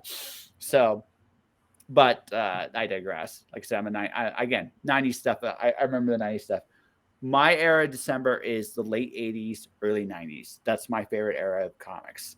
And yes, I do talk to clouds sometimes nowadays. Get off my lawn, or it's like shut up, clouds. It's a good era. No, it's. I honestly think the best. I have one of my favorite runs is from around that time. My opinion, although it could be argued it was mid-90s, but still. My favorite comic book era is 1986 to 1992 because you had Peter David's Hulk run, The Dark Knight, Watchmen, right? You had John Ostrander and Suicide Squad and Hark World. You had probably the best Batman books of all time. Denny O'Neil, Alan Grant, Norm Burfogoyle. Like they did that whole run. Those are so good. Yeah. I still read those. Are so like I would rather read those than like read new ones right now. Yeah. Because like I'd rather reread those because they're so fucking good. George Perez's Wonder Woman. Okay, yes. It's from that line. It's from that era. R.I.P. Yeah. No, I actually did a little George Perez tribute on my board actually. So when I met George once, and it was in Phoenix, Arizona, 2007. He was at the Comic Book Legal Defense Fund board. He was drawing for charity. I go to interview. I'm interviewing him for a site called comicblock.com. And George goes to me before I say, hey, I'm George. I'm Josh. I'm going to interview you. He's drawing Zatanna. Okay. He finishes Zatanna. Let me get my jaw off the floor. Oh my God. Yes. Yeah, no. So this gets hilarious. This is hilarious. He goes to me right as he's working. Okay. He finishes this amazing Zatanna minus the top hat. He goes to me, honestly, the very first words out of his mouth was, should Zatanna have a top hat? Now, I want to put this in perspective here. This is George fucking Perez. At that point in time, he was already a legend. He had done Crisis on Infinite Earths, New Teen Titans, the Avengers run. He just finished JLA Avengers, right? That run is fucking that miniseries. He actually got carpal tunnel on issue number, I think, 3 because he put every character on the cover. This is a guy so intense. He actually put everything on that cover. He got carpal tunnel. So when he got to the 4th issue, they get out and do it. He's like, you got to do a simple cover, George. So that's why the cover is Superman with the shield. And like, that's why, because it was just, he killed himself with that was why the 4th issue was late, folks. He had carpal tunnel after doing that cover. So he goes to me. It's the most neutral I've ever been with anybody. It's like, what do you think, George? Because what the fuck am I going to tell him? Right? And he goes, I think Zatanna should have a top hat. Okay. I'm not arguing. I'm not arguing with that. I remember the interview I had. He is legitimately one of the sweetest people I've ever interviewed. Ever. He was such a kind guy. At the end, I remember my last question I asked him because then I saw him draw his version of the Joker. His version is a little zanier than what you see in the comics. I actually liked it better. It was just Joker was a little nuts. And I asked him, what was your favorite thing to draw? And he got the same look he got when he was looking at Zatanna when I was walking in. He's got this. He's like, I should say something, but I shouldn't. He was like that war little. It was one of the most gentlest wars with oneself you could ever see. And he finally answered me, I don't know. I love them all. And he does. And that you genuinely felt that about him. And that was my George Perez story. So I don't know him as well as some of the other people that knew George. So I can't have the same heartfelt tribute. So what I did, if you go on my Facebook page right now, or on my Instagram, you will see a picture of Zatanna with a top hat. It's not as good as George, but mine has a top hat too. And if I ever draw Zatanna again, she will always have a top hat. And that's because of that little conversation I had with George Perez. That's my That's George Perez story. awesome. Yeah, that's my George Perez story. So he was always somebody, and also one of the few people like his last book he did that I'm aware of was called Sirens from Boom Studios. I didn't care when it came out. It's George Perez. Just shut up and take my money. You know, right? Yeah, Because that's how I feel about certain people. there are also at a certain age. That's how I look at it. At that point he's getting older. He can't draw as fast. I don't care. Yeah. Yeah, it is. No, that's my George Perez story. That is my George Perez story, and I will always carry that with me. I met him once, but that was the impression he made on me, and it's great, right? So I mean, and that's like I said, when you meet your heroes or you meet some people that you really really admire, they blow you away, and George was one of those people. So that was it. And my recommendation to anybody who wants to, if you want to read a good George Perez story, read it. His Wonder Woman one is fantastic. If you want to see him draw at his absolute very best, there are a couple really good choices. His Teen Titans run with Marv Wolfman is an excellent choice. Crisis on Infinite Earths is also an excellent choice. But for my money, him and Kurt Busiek's JLA Avengers was the quintessentially the best George Perez thing you'll ever see because he drew them all. You're right. Somewhere in that 4 issues, every character you could possibly imagine.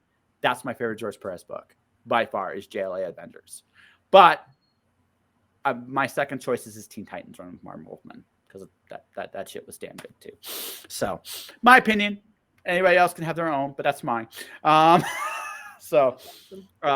I mean that's just it, right? You get to meet some of the people you really love, and you get that opportunity sometimes in this industry, and that is yeah, that was cool. I wish I had met him more than once, but I'm happy I got to meet him when I did. I think the most important thing about like when you look at some of these people you meet and talk and interact with, and I never take this for granted even on this show. This is an opportunity, right? I get to meet you. I get to know you better, right? I'm told the experience in person is so much better. I agree. Is that an invitation? Of course. Yeah. Apparently, I give like world-class hugs. Apparently, to everybody who's talked to me in person says that. So I work very hard at that. So I am proud of that. So there you go. What? I love the creepy stalker ghost mask that she put up there. That's my new favorite one. I'm gonna call that the Dateline emoji. Dateline emoji. Okay, gotcha. Yeah. Gotcha. I love that. How have you been keeping her from me? I love her. No, I haven't kept her from her at all. She shows up when she wants to show up. That's fine. Right. So no, like the ones that I like now, the way that you are with him is the way that I am with Jim Balent. It's like anytime Jim Balent has anything new, it's like here's my trust fund. Go ahead and do with it what you will. Feelings mutual, lady. Yes.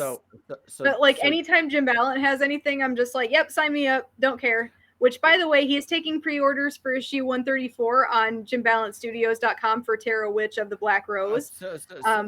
You can get that. His run of Catwoman in the 90s is just like second to none. Jim Duffy wrote the first issues, and then I forgot who took it over, but I think it was Dixon. I could be wrong on that. Chuck Dixon was the one. There were a couple of people while he transitioned. From that, there was like one or two people like in the between issues maybe, but you're right, it was him. So my goal now is to like fill in all of my issues because I'm missing a few here and there, but I have I'm working at it because I was able to do that with Tara Witch of the Black Rose, which is not an easy thing. No, it's Jim, not. I'll have you know, damn it. I had to get on eBay for like all the ones that his store didn't have, because he's like he's out of the initial copies, and then I had to like scour eBay for them, and totally worth it, by the way, because that is my favorite series. I found out about them within the last like 2 years, but that's my favorite series to read. And to be honest, I'd rather spend my time and my money on that than like any series that comes out now in the major two. So Jim Ballant, like, you still got it. You still got it. So The I'm king. gonna give both of you a compliment. So I've met Jag in person. I met her in Ottawa, which was they had a convention. We are talking about Jim Ballant. You show some damn respect. Father I am of showing. I'm showing respect to you. I'm showing respect to you and my guest there. Give me a breathe, dang it. But Jim, I apologize. I don't know what has happened. He's gone rogue. I do go rogue. So, anyways, so you two, ironically, I think have actually a lot in common, because so Jag will hate to say this. She's nearly as sweet as you are. Nearly, yeah, right. So she's a real sweetheart of a. I met her and her boyfriend. We hung out for like hours after the convention, and we've been friends since. Shit. Yeah, I'm sorry. You gotta deal with it. Yeah. What? You are a sweetheart. You read my stuff and just ask you nicely. Except for the last thing, I never heard back from you. That's exactly what I would tell him too. That's why I said you guys are a lot. I tell people like, shh, people are gonna think that I'm nice or something. I keep forgetting. Yeah. Likely story there, Jag. I love how you spelled that. I'm gonna steal that and give you credit. Yes. My favorite thing is spelling bitch BATCH like a batch of cookies, like batch. Yeah, you two. I got that from my friend Jackie. You two would get along, and both your boyfriends would be terrified of you both at the same time. Shit, both of our boyfriends would probably be like, okay, cool, and then like go watch TV somewhere and try to actually, or probably problems directly involving us. Hey, congrats! Yes, nice. Congrats. Cool. We gotta catch up, Jag, at some point, because I got a lot of cool shit happen to me. It happened. You can listen to the very beginning of the episode. I am literally that close, Jag, to being a full-time creative. No, he's a gamer.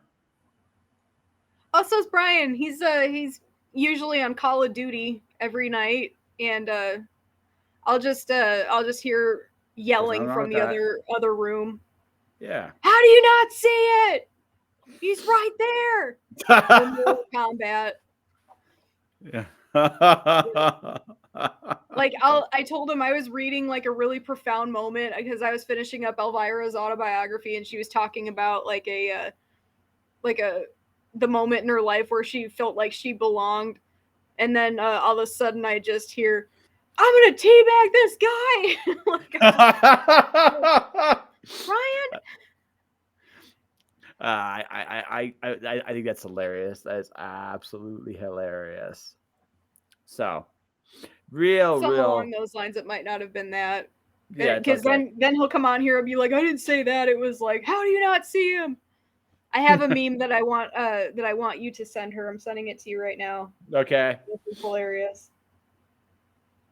Send it to me via Facebook. That way, I'll send it. I'll send it to you both. Yeah. See. Yeah, it's. Oh my God! I yes.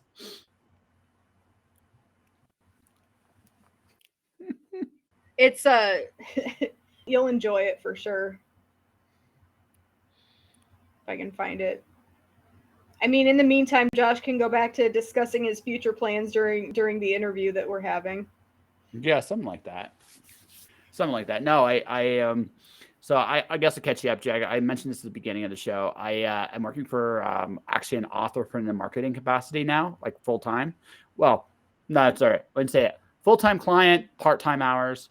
I have started advertising. I'm actually I'm actually marketing right now a Canadian publisher, which I think is hysterical. I because I know the person that I'm marketing, like it's funny, and so I'm doing that. I got a part time gig. Yes, you definitely should. Yeah, Please yeah, do. I'm always looking for awesome stuff to read. I'm wondering if I yeah, should just post this to Facebook so everybody can see it, because I don't feel like that's very nice of me excluding people from seeing it. It is pretty funny. yeah. It is actually pretty funny. I'm not going to I deny think it. I think April Reina, I stole this from you. I think I'm not sure, but she always has the best memes. Shout out to April. She's an amazing pinup artist. No, don't worry, Jag. I'll make sure you get it. I'll bait you until after the episode. When the episode's done, I'll send it to you after I finish talking to the I senator here. won't. I'll just do it right now. We'll do it Yeah. live. We'll do it live. The share screen button, just put it there. Man, be like ketchup, but like it's the first part of that.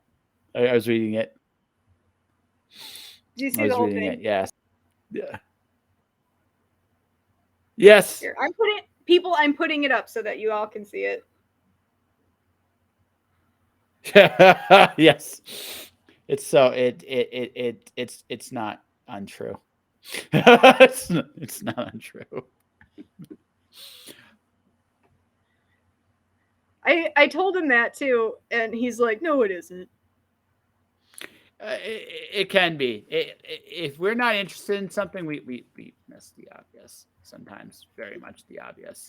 It cracked me up. I'm pretty sure this is from April though. Now that I'm thinking about it, so yeah, go to April to see her art, and also she has incredible memes. Her where did you send it to me, Jag? My email or where did you send it? Oh, yeah, I don't know where you sent it to me. That's what the thing. Or is it on Discord? Oh, let's see. Yeah, it's on Discord. Never mind. In the meantime, back to your earlier question, Tarot Witch of the Black Rose is the ongoing comic series that I read, like my top 5. I'm reading that. I'm reading Batman, the Adventures Continue, because I'm all about that Paul Dini. Paul Dini's good. Yeah. Like one of my favorite series ever is Batman TAS. So when they came out with the comic for that, I'm all about that. I try to collect those too. And if anybody has a hookup on the original 12, hook your girl up, please. Like Okay. I'm so serious. Like everybody's into it now, and I'm like, man, like I actually want one. Like not just to have it, not to put in a slab on my wall. Like I actually want one to read. So please hook your girl up with a Batman Adventures 12 if you can. Send me the list. I have a comic shop or two I can check out here. Maybe they have it. No promises, but I can ask. They won't. It's the first appearance of Harley Quinn. No, one of them might. It might be. And then they'll be like, "Your trust fund, please," and I'll be like, "No, it's okay." Well, that's fine. But hey, listen, I can introduce you to, and you might be able to talk. You might be able to do something. Hey, listen, it's one of the. Hey, I look at it like this. I collected them when they came out. Like I was a kid. No. So I missed a couple of issues, and that was one of them. Damn it. It's okay. Well, I put this. Let me just deep breaths. Okay. This is one of those things I've learned in this life. You ask for stuff, sometimes you get it. But you gotta be willing to ask for stuff. And even if it initially is a trust fund thing, maybe you can work your way down. That's what making friends is all about, right? So that's one of the things about it. Is sometimes you can get better deals. Sometimes. I'm just saying that I can't focus on that need as well as like I need to support this Kickstarter as well. And then it just becomes a spiral out of control, the downward spiral. Hey, listen, let me be your enabler and we'll figure it out, okay? No, so much enabling going on in this community. So much of it. Trying to think what else. I want to finish Dark Knights of Steel because I really like that one. I've been trying to finish Batman Catwoman, like that one. I'm so freaking confused most of the time with that one. There are like 3 storylines going on in that, and I get really confuzzled a lot of time with that one. I did not enjoy Tom King's Batman run, by and large. Yeah, I'm like shit, dude. No, I think like, because I tried it. I gave it 20 issues, which is more than what most people 20 is more than fair. Yeah. It got better after I left for about 30 issues. And then when it got to 50, it stunk. I read a review of them afterwards. I was like, you know what? I almost regret dropping it, because I think there's like his writing of the Batman Catwoman relationship is fantastic. It's the best stuff, and it's some of the best stuff of Batman in a long time. But everything else he does is very meh. So you'll get like this really good story once in a while, and then you'll get this shit story. Then you get another really good story, and I just couldn't take it. I just couldn't take it anymore. Here's the thing. This is my opinion. The Batman Catwoman stuff is really good, but then Batman as Batman, it's like there are better options out there for him as Batman. No, and it's the Joker War. If you want to do that, that's fantastic. 3 Jokers, that was awesome. Like I liked reading those. Those were current. Yes. So if you go with those, those are pretty cool. I have completely retreated from Batman for similar reasons why I retreated from the X-Men.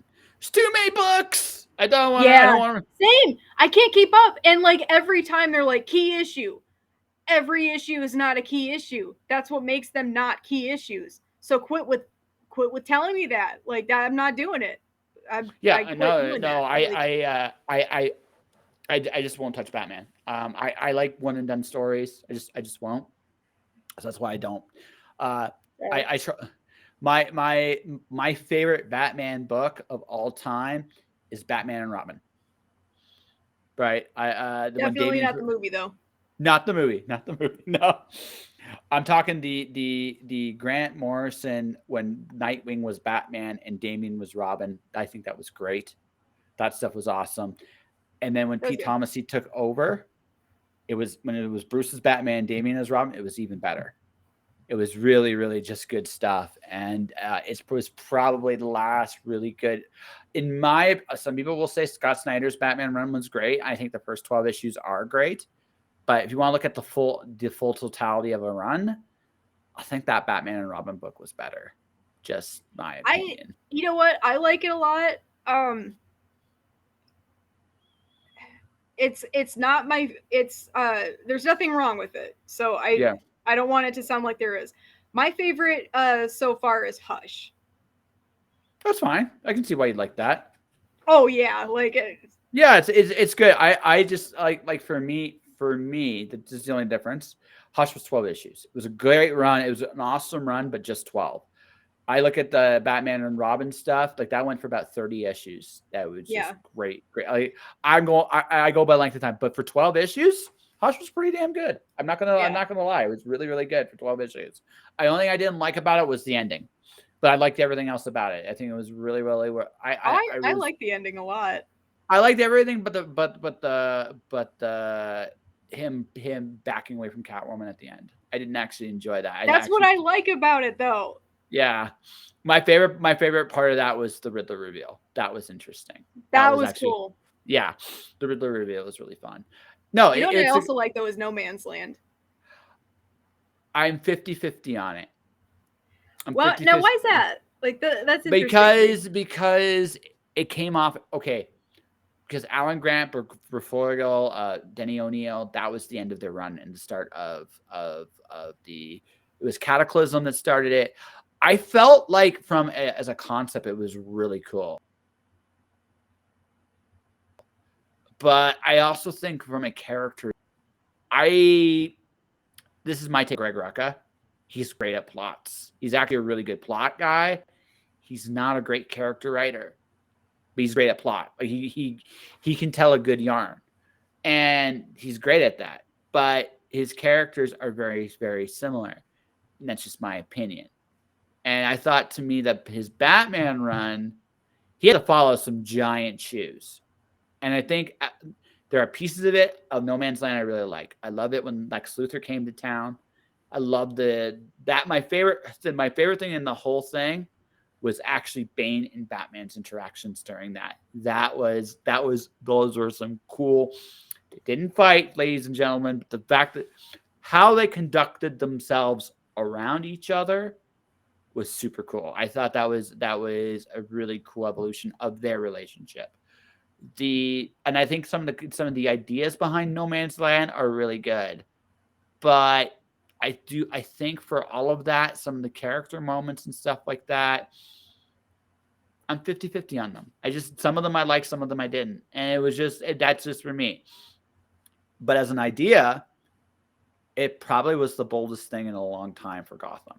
They actually touched on it in the movie. They said that was one of the ideas that they had, and definitely different.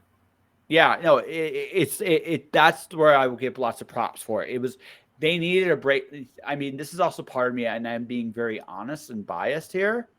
I think the O'Neill, Grant, Berfogo stuff of Batman and like that whole run prior to that is the best stuff in Batman. So trying to follow that up, like anybody trying to take over, and in all fairness, their run had run its course at that point. It's a super hard. It's super hard following a good run to make it even better. And I just think initially at the beginning, just my opinion, I think Rucka's runs are good, but not as good as the previous runs. That's just my opinion. Is that fair? Hey, everybody's got their, like, we're readers. We're able to have opinions. It's like it's totally cool. Yeah. I know that I haven't written for comics anywhere near as long as Rucka has, so like no. I think Rucka's best two books are Stumptown. I think it's a cool little detective. There's a television show based on it too, but it's a cool little detective show, and as a comic, it's pretty freaking cool. It's one of my favorite comics he does. And the other one I really like is Lazarus. Lazarus is really good too. But I'm not as crazy about his mainline superhero stuff. He's not my favorite superhero writer. Well, thing is, there are so many. There are a lot of writers that you really think are so good at, like, they'll shine in one title, and then they'll go to another title, and it's like maybe they're not best work. But then they'll go to another one, and it's like it really clicks with them. You know what I'm saying? Like, absolutely. Yeah, so it's like it might not be their shining work on this one, and then they'll go to another one, and it'll just click beautifully. Well, and that's fine. Like, that's cool. I actually if you want his best superhero stuff, his Wonder Woman launch with Liam Sharp was really good. Like, I was gonna say, like, I have that in on my shelf. Yeah, he's really well known for that one. No, he stood out with that. No, that's probably his best. That's my favorite of all four of those little story arcs that in there, though, is his Wonder Woman Year One. That is just really fun. But I'm also a big Liam Sharp fan. I met Liam. We love Liam Sharp. He's got a new book coming out. I know. No, he does. Have you seen that? Yeah, I know. It looks really fun. I'm going to probably order he's got there's a cover artist that's got shoot, I actually posted about it, but Liam's a really, really cool dude. Like, I mentioned him in a post, and like out of nowhere he's like, "Oh, this is so cool. Thank you so much." I was like, "Dude, no way." Like, that's awesome. I'll tell you how I interacted with Liam Sharp. Where I first interacted with him, it was nothing to do with Wonder Woman run. It was the run he did a long time ago called Testament by Vertical. It was a Vertical book he did called Testament. I remember that. Yeah. Right. That's where I met Liam. Right. Yeah. Right. And I've talked to him from time to time, like on there. I'm trying to get him to come on the show. I would love to get him to come on the show. So, but. Tell him to come on, and that December demands his presence, and that I will be on here too. Okay, fair enough. I would like to talk to him about his new book. Yeah, the concept sounds amazing. Like, people, if you haven't seen his actually, let me look it up right here. Starseed is what it's called, right? I think it's called Starseed, right? I would get the name right. That's what I got to double check, because I think that I was getting it wrong, and I don't want to do that again. But I am double checking right now. So let me do that.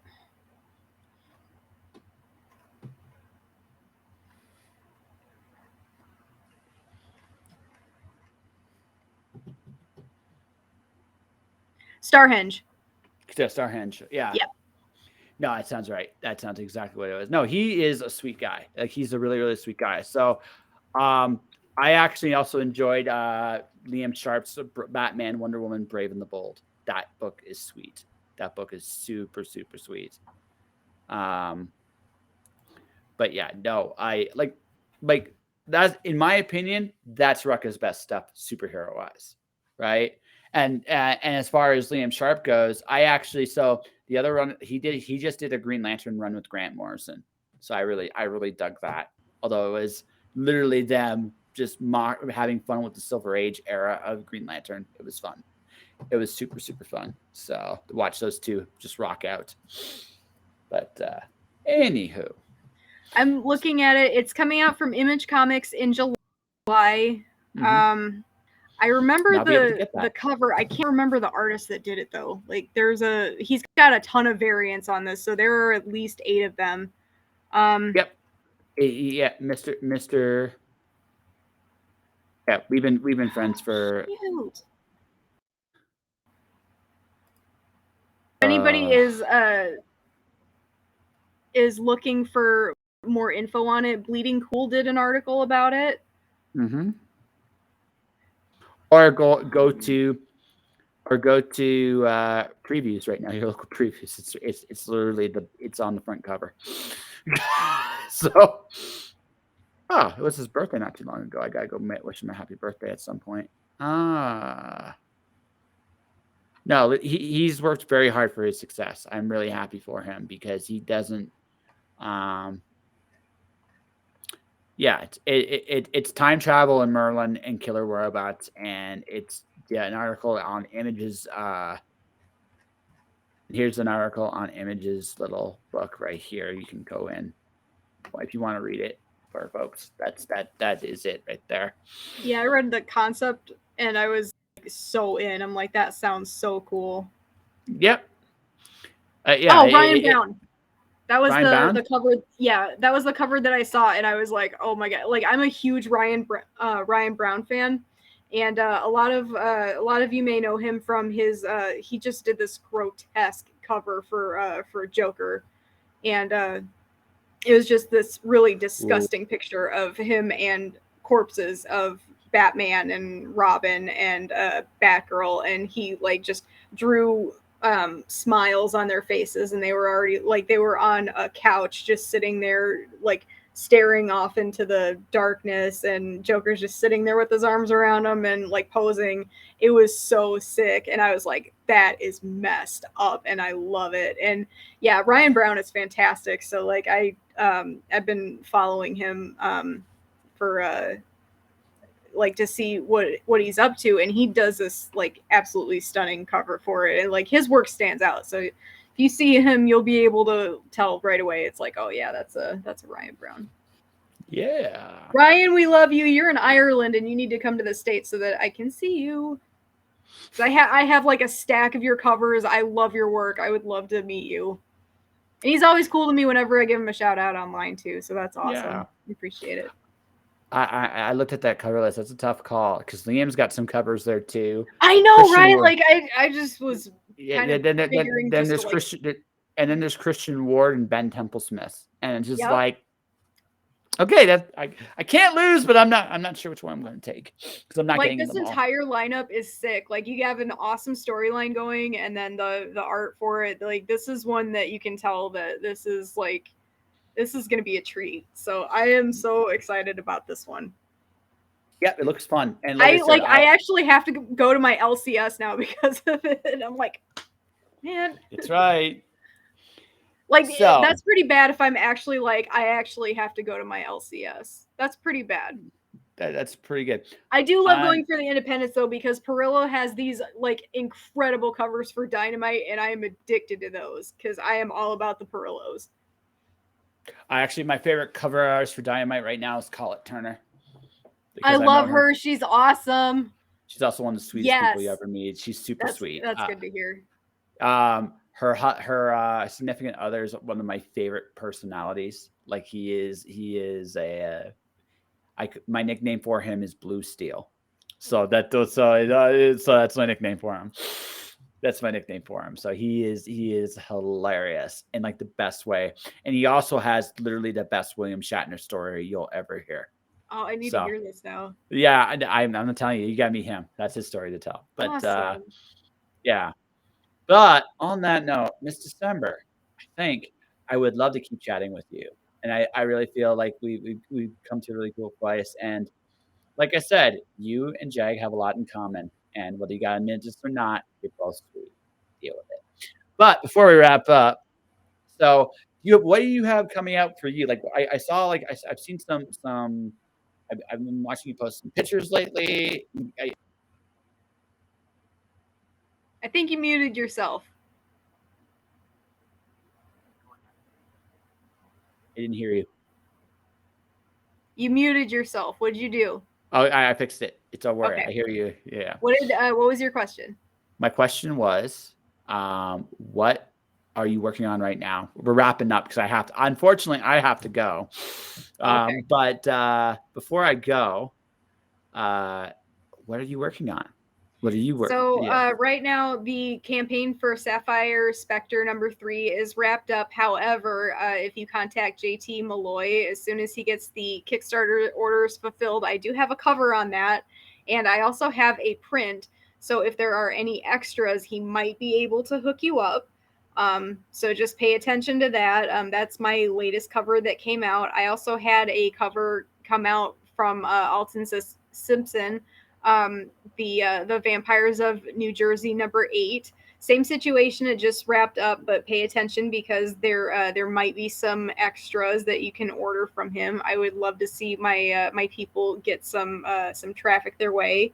Wendy Steenshiner of Naughty Fairy Stripper Assassins will also have covers by me due out soon. She also has some that I've previously worked on. So if you want to go to her Etsy store, it's Naughty Fairies. You can see my former works there. And I also have some covers too. So if you order directly from me, that's fine as well. I'm also having all of my merch right now that I sell is going right to the David Fott Memorial Fund. He was a terrific artist, as you can see from my profile picture. That is a work that he did himself of me for shits and giggles one day when after he met me, and that was awesome. And I adore him and his sister. So all of the proceeds for that just go right to that fund. So if you can share the link to his memorial fund, it's on my Facebook. And if you care to make a donation right to the link itself, that's great. If you're able to make a purchase of my 8x10, I will have my eternal thanks at the ready for you. I just need to know how to personalize it for you, and then I'll get that sent over to you, and then your funds will go right to Christy, his sister. So I'm looking for the webpage right now. Where can I find it on your site? It's on Facebook. I posted a link to it last night. It's also on GoFundMe, but I actually was getting ready to post another post about it today, thanking everybody, because as of last night we had 3 more people place orders. So there's lots of contributions being made, and I am so happy and grateful for all the fans that are stepping up, because that's you guys, and I am so proud of all of you. You guys are awesome. Click on the GoFundMe, so I'll put that right there. Thank you for posting that. Yay. Yeah. And then check out some of his art if you can, because that would also mean a lot if you could see the art that he's left behind. Unfortunately, he was taken way too soon from us. And I know that it would make him really happy to know that so many people are looking and loving his art, because he was fantastic. He had a really distinct style that I genuinely loved, and so many people are diehard fans of his. And he was just a really, really sweet guy. And anybody that knew him knew that. Like, just terrific person all around. All right. So but as for upcoming projects, it's the summertime. I get to wear not as much clothing, so I will be taking more pictures of that. I do have a cosplay in the works. It's for Buku Comics. I do have something that if you guys like 90s punk rock, you will be pleasantly surprised. So, Joe, I don't know if that was supposed to be a secret or not. I'm sorry if it was. But, this will air in a few weeks anyway. Yeah, if that was supposed home. to be a secret, I'm sorry, but I'm just like way too amped up to keep that a secret anymore. Plus, I love Joe at Buku Comics. If you guys want to check him out, BOOKOOCOMIX.com. They have a ton of comics for you to shop for, and Joe is one of the nicest guys in the world. I love getting my comics from him, so if you want to give up your LCS and go to him instead, I highly recommend it. He does awesome customer service and amazing shipping. So Boho Comics, BOHO. Buku Comics. Boko Comics? BOOKOOCOMIX. There we go. Like this. I might have gotten excited and spelled that wrong. I really don't remember what I said. Oh, yay. Thank you. But he's got lots of hard to find issues. If you need something specific, tell him. He'll probably be able to find it for you. He's hooked me up on many occasions. Alrighty. This is Love December you, Joe. 8th. He also has a December exclusive there. Yeah. And I took my pants off for it. I don't take my pants off for just anybody, but I took my pants off for Buku. That's right. I really don't know how to top that for the rest of the show, but I guess I have to. I can't top it. It's bottoms. Yeah, it's true. It's true. Bottoms up. The bottom is up, and our time is up. Ladies and gentlemen. So I gotta do this real quick here and wrap this up. This is my latest book release, ladies and gentlemen. Next week. And next week, my first Kickstarter is launching as well. So we'll get to this one thing at a time. This is Alice 1. It is Alice in Wonderland as Greek mythology. Alice is Pandora. And basically, Alice escapes her prison and chases the Queen of Hearts over the edge of the world. And in so doing, ends up in the Greek underworld, where, to escape, she must play croquet against Jason of the Argonauts. And in this place, hold on a second here. Oh man, I can't find it right now. So I'll have to do that. I'll be doing my Kickstarter regularly. But in this place, Alice and company encounter gods, monsters, and most importantly, themselves. I do have a Kickstarter starting next week. I have a short story in there about a glorious glitter dragon that goes a little nuts after having his magic card altered by an artist. He didn't like it very much. The glitter is what sets him off. And that's where we go from there. I also include an illustration from yours truly. But also, in the meantime, you can support my advertising services. If you are a creative looking to get your work out there, I will create content for you for audio, video, words, and pictures.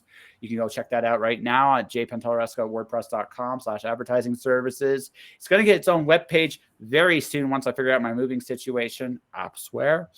Hope to invest the creative vision. That's basically what I'm going to do in there. And that will do it for this episode of Just Joshing. Tomorrow is going to be a fun one, as my guest tomorrow is Britton Summers is back for more. He's a film critic. It's going to be kind of fun to talk movies with him. But for everybody watching, everybody listening, thank you for watching. Thank you for listening. Stay inspired. Keep shining it in the dark.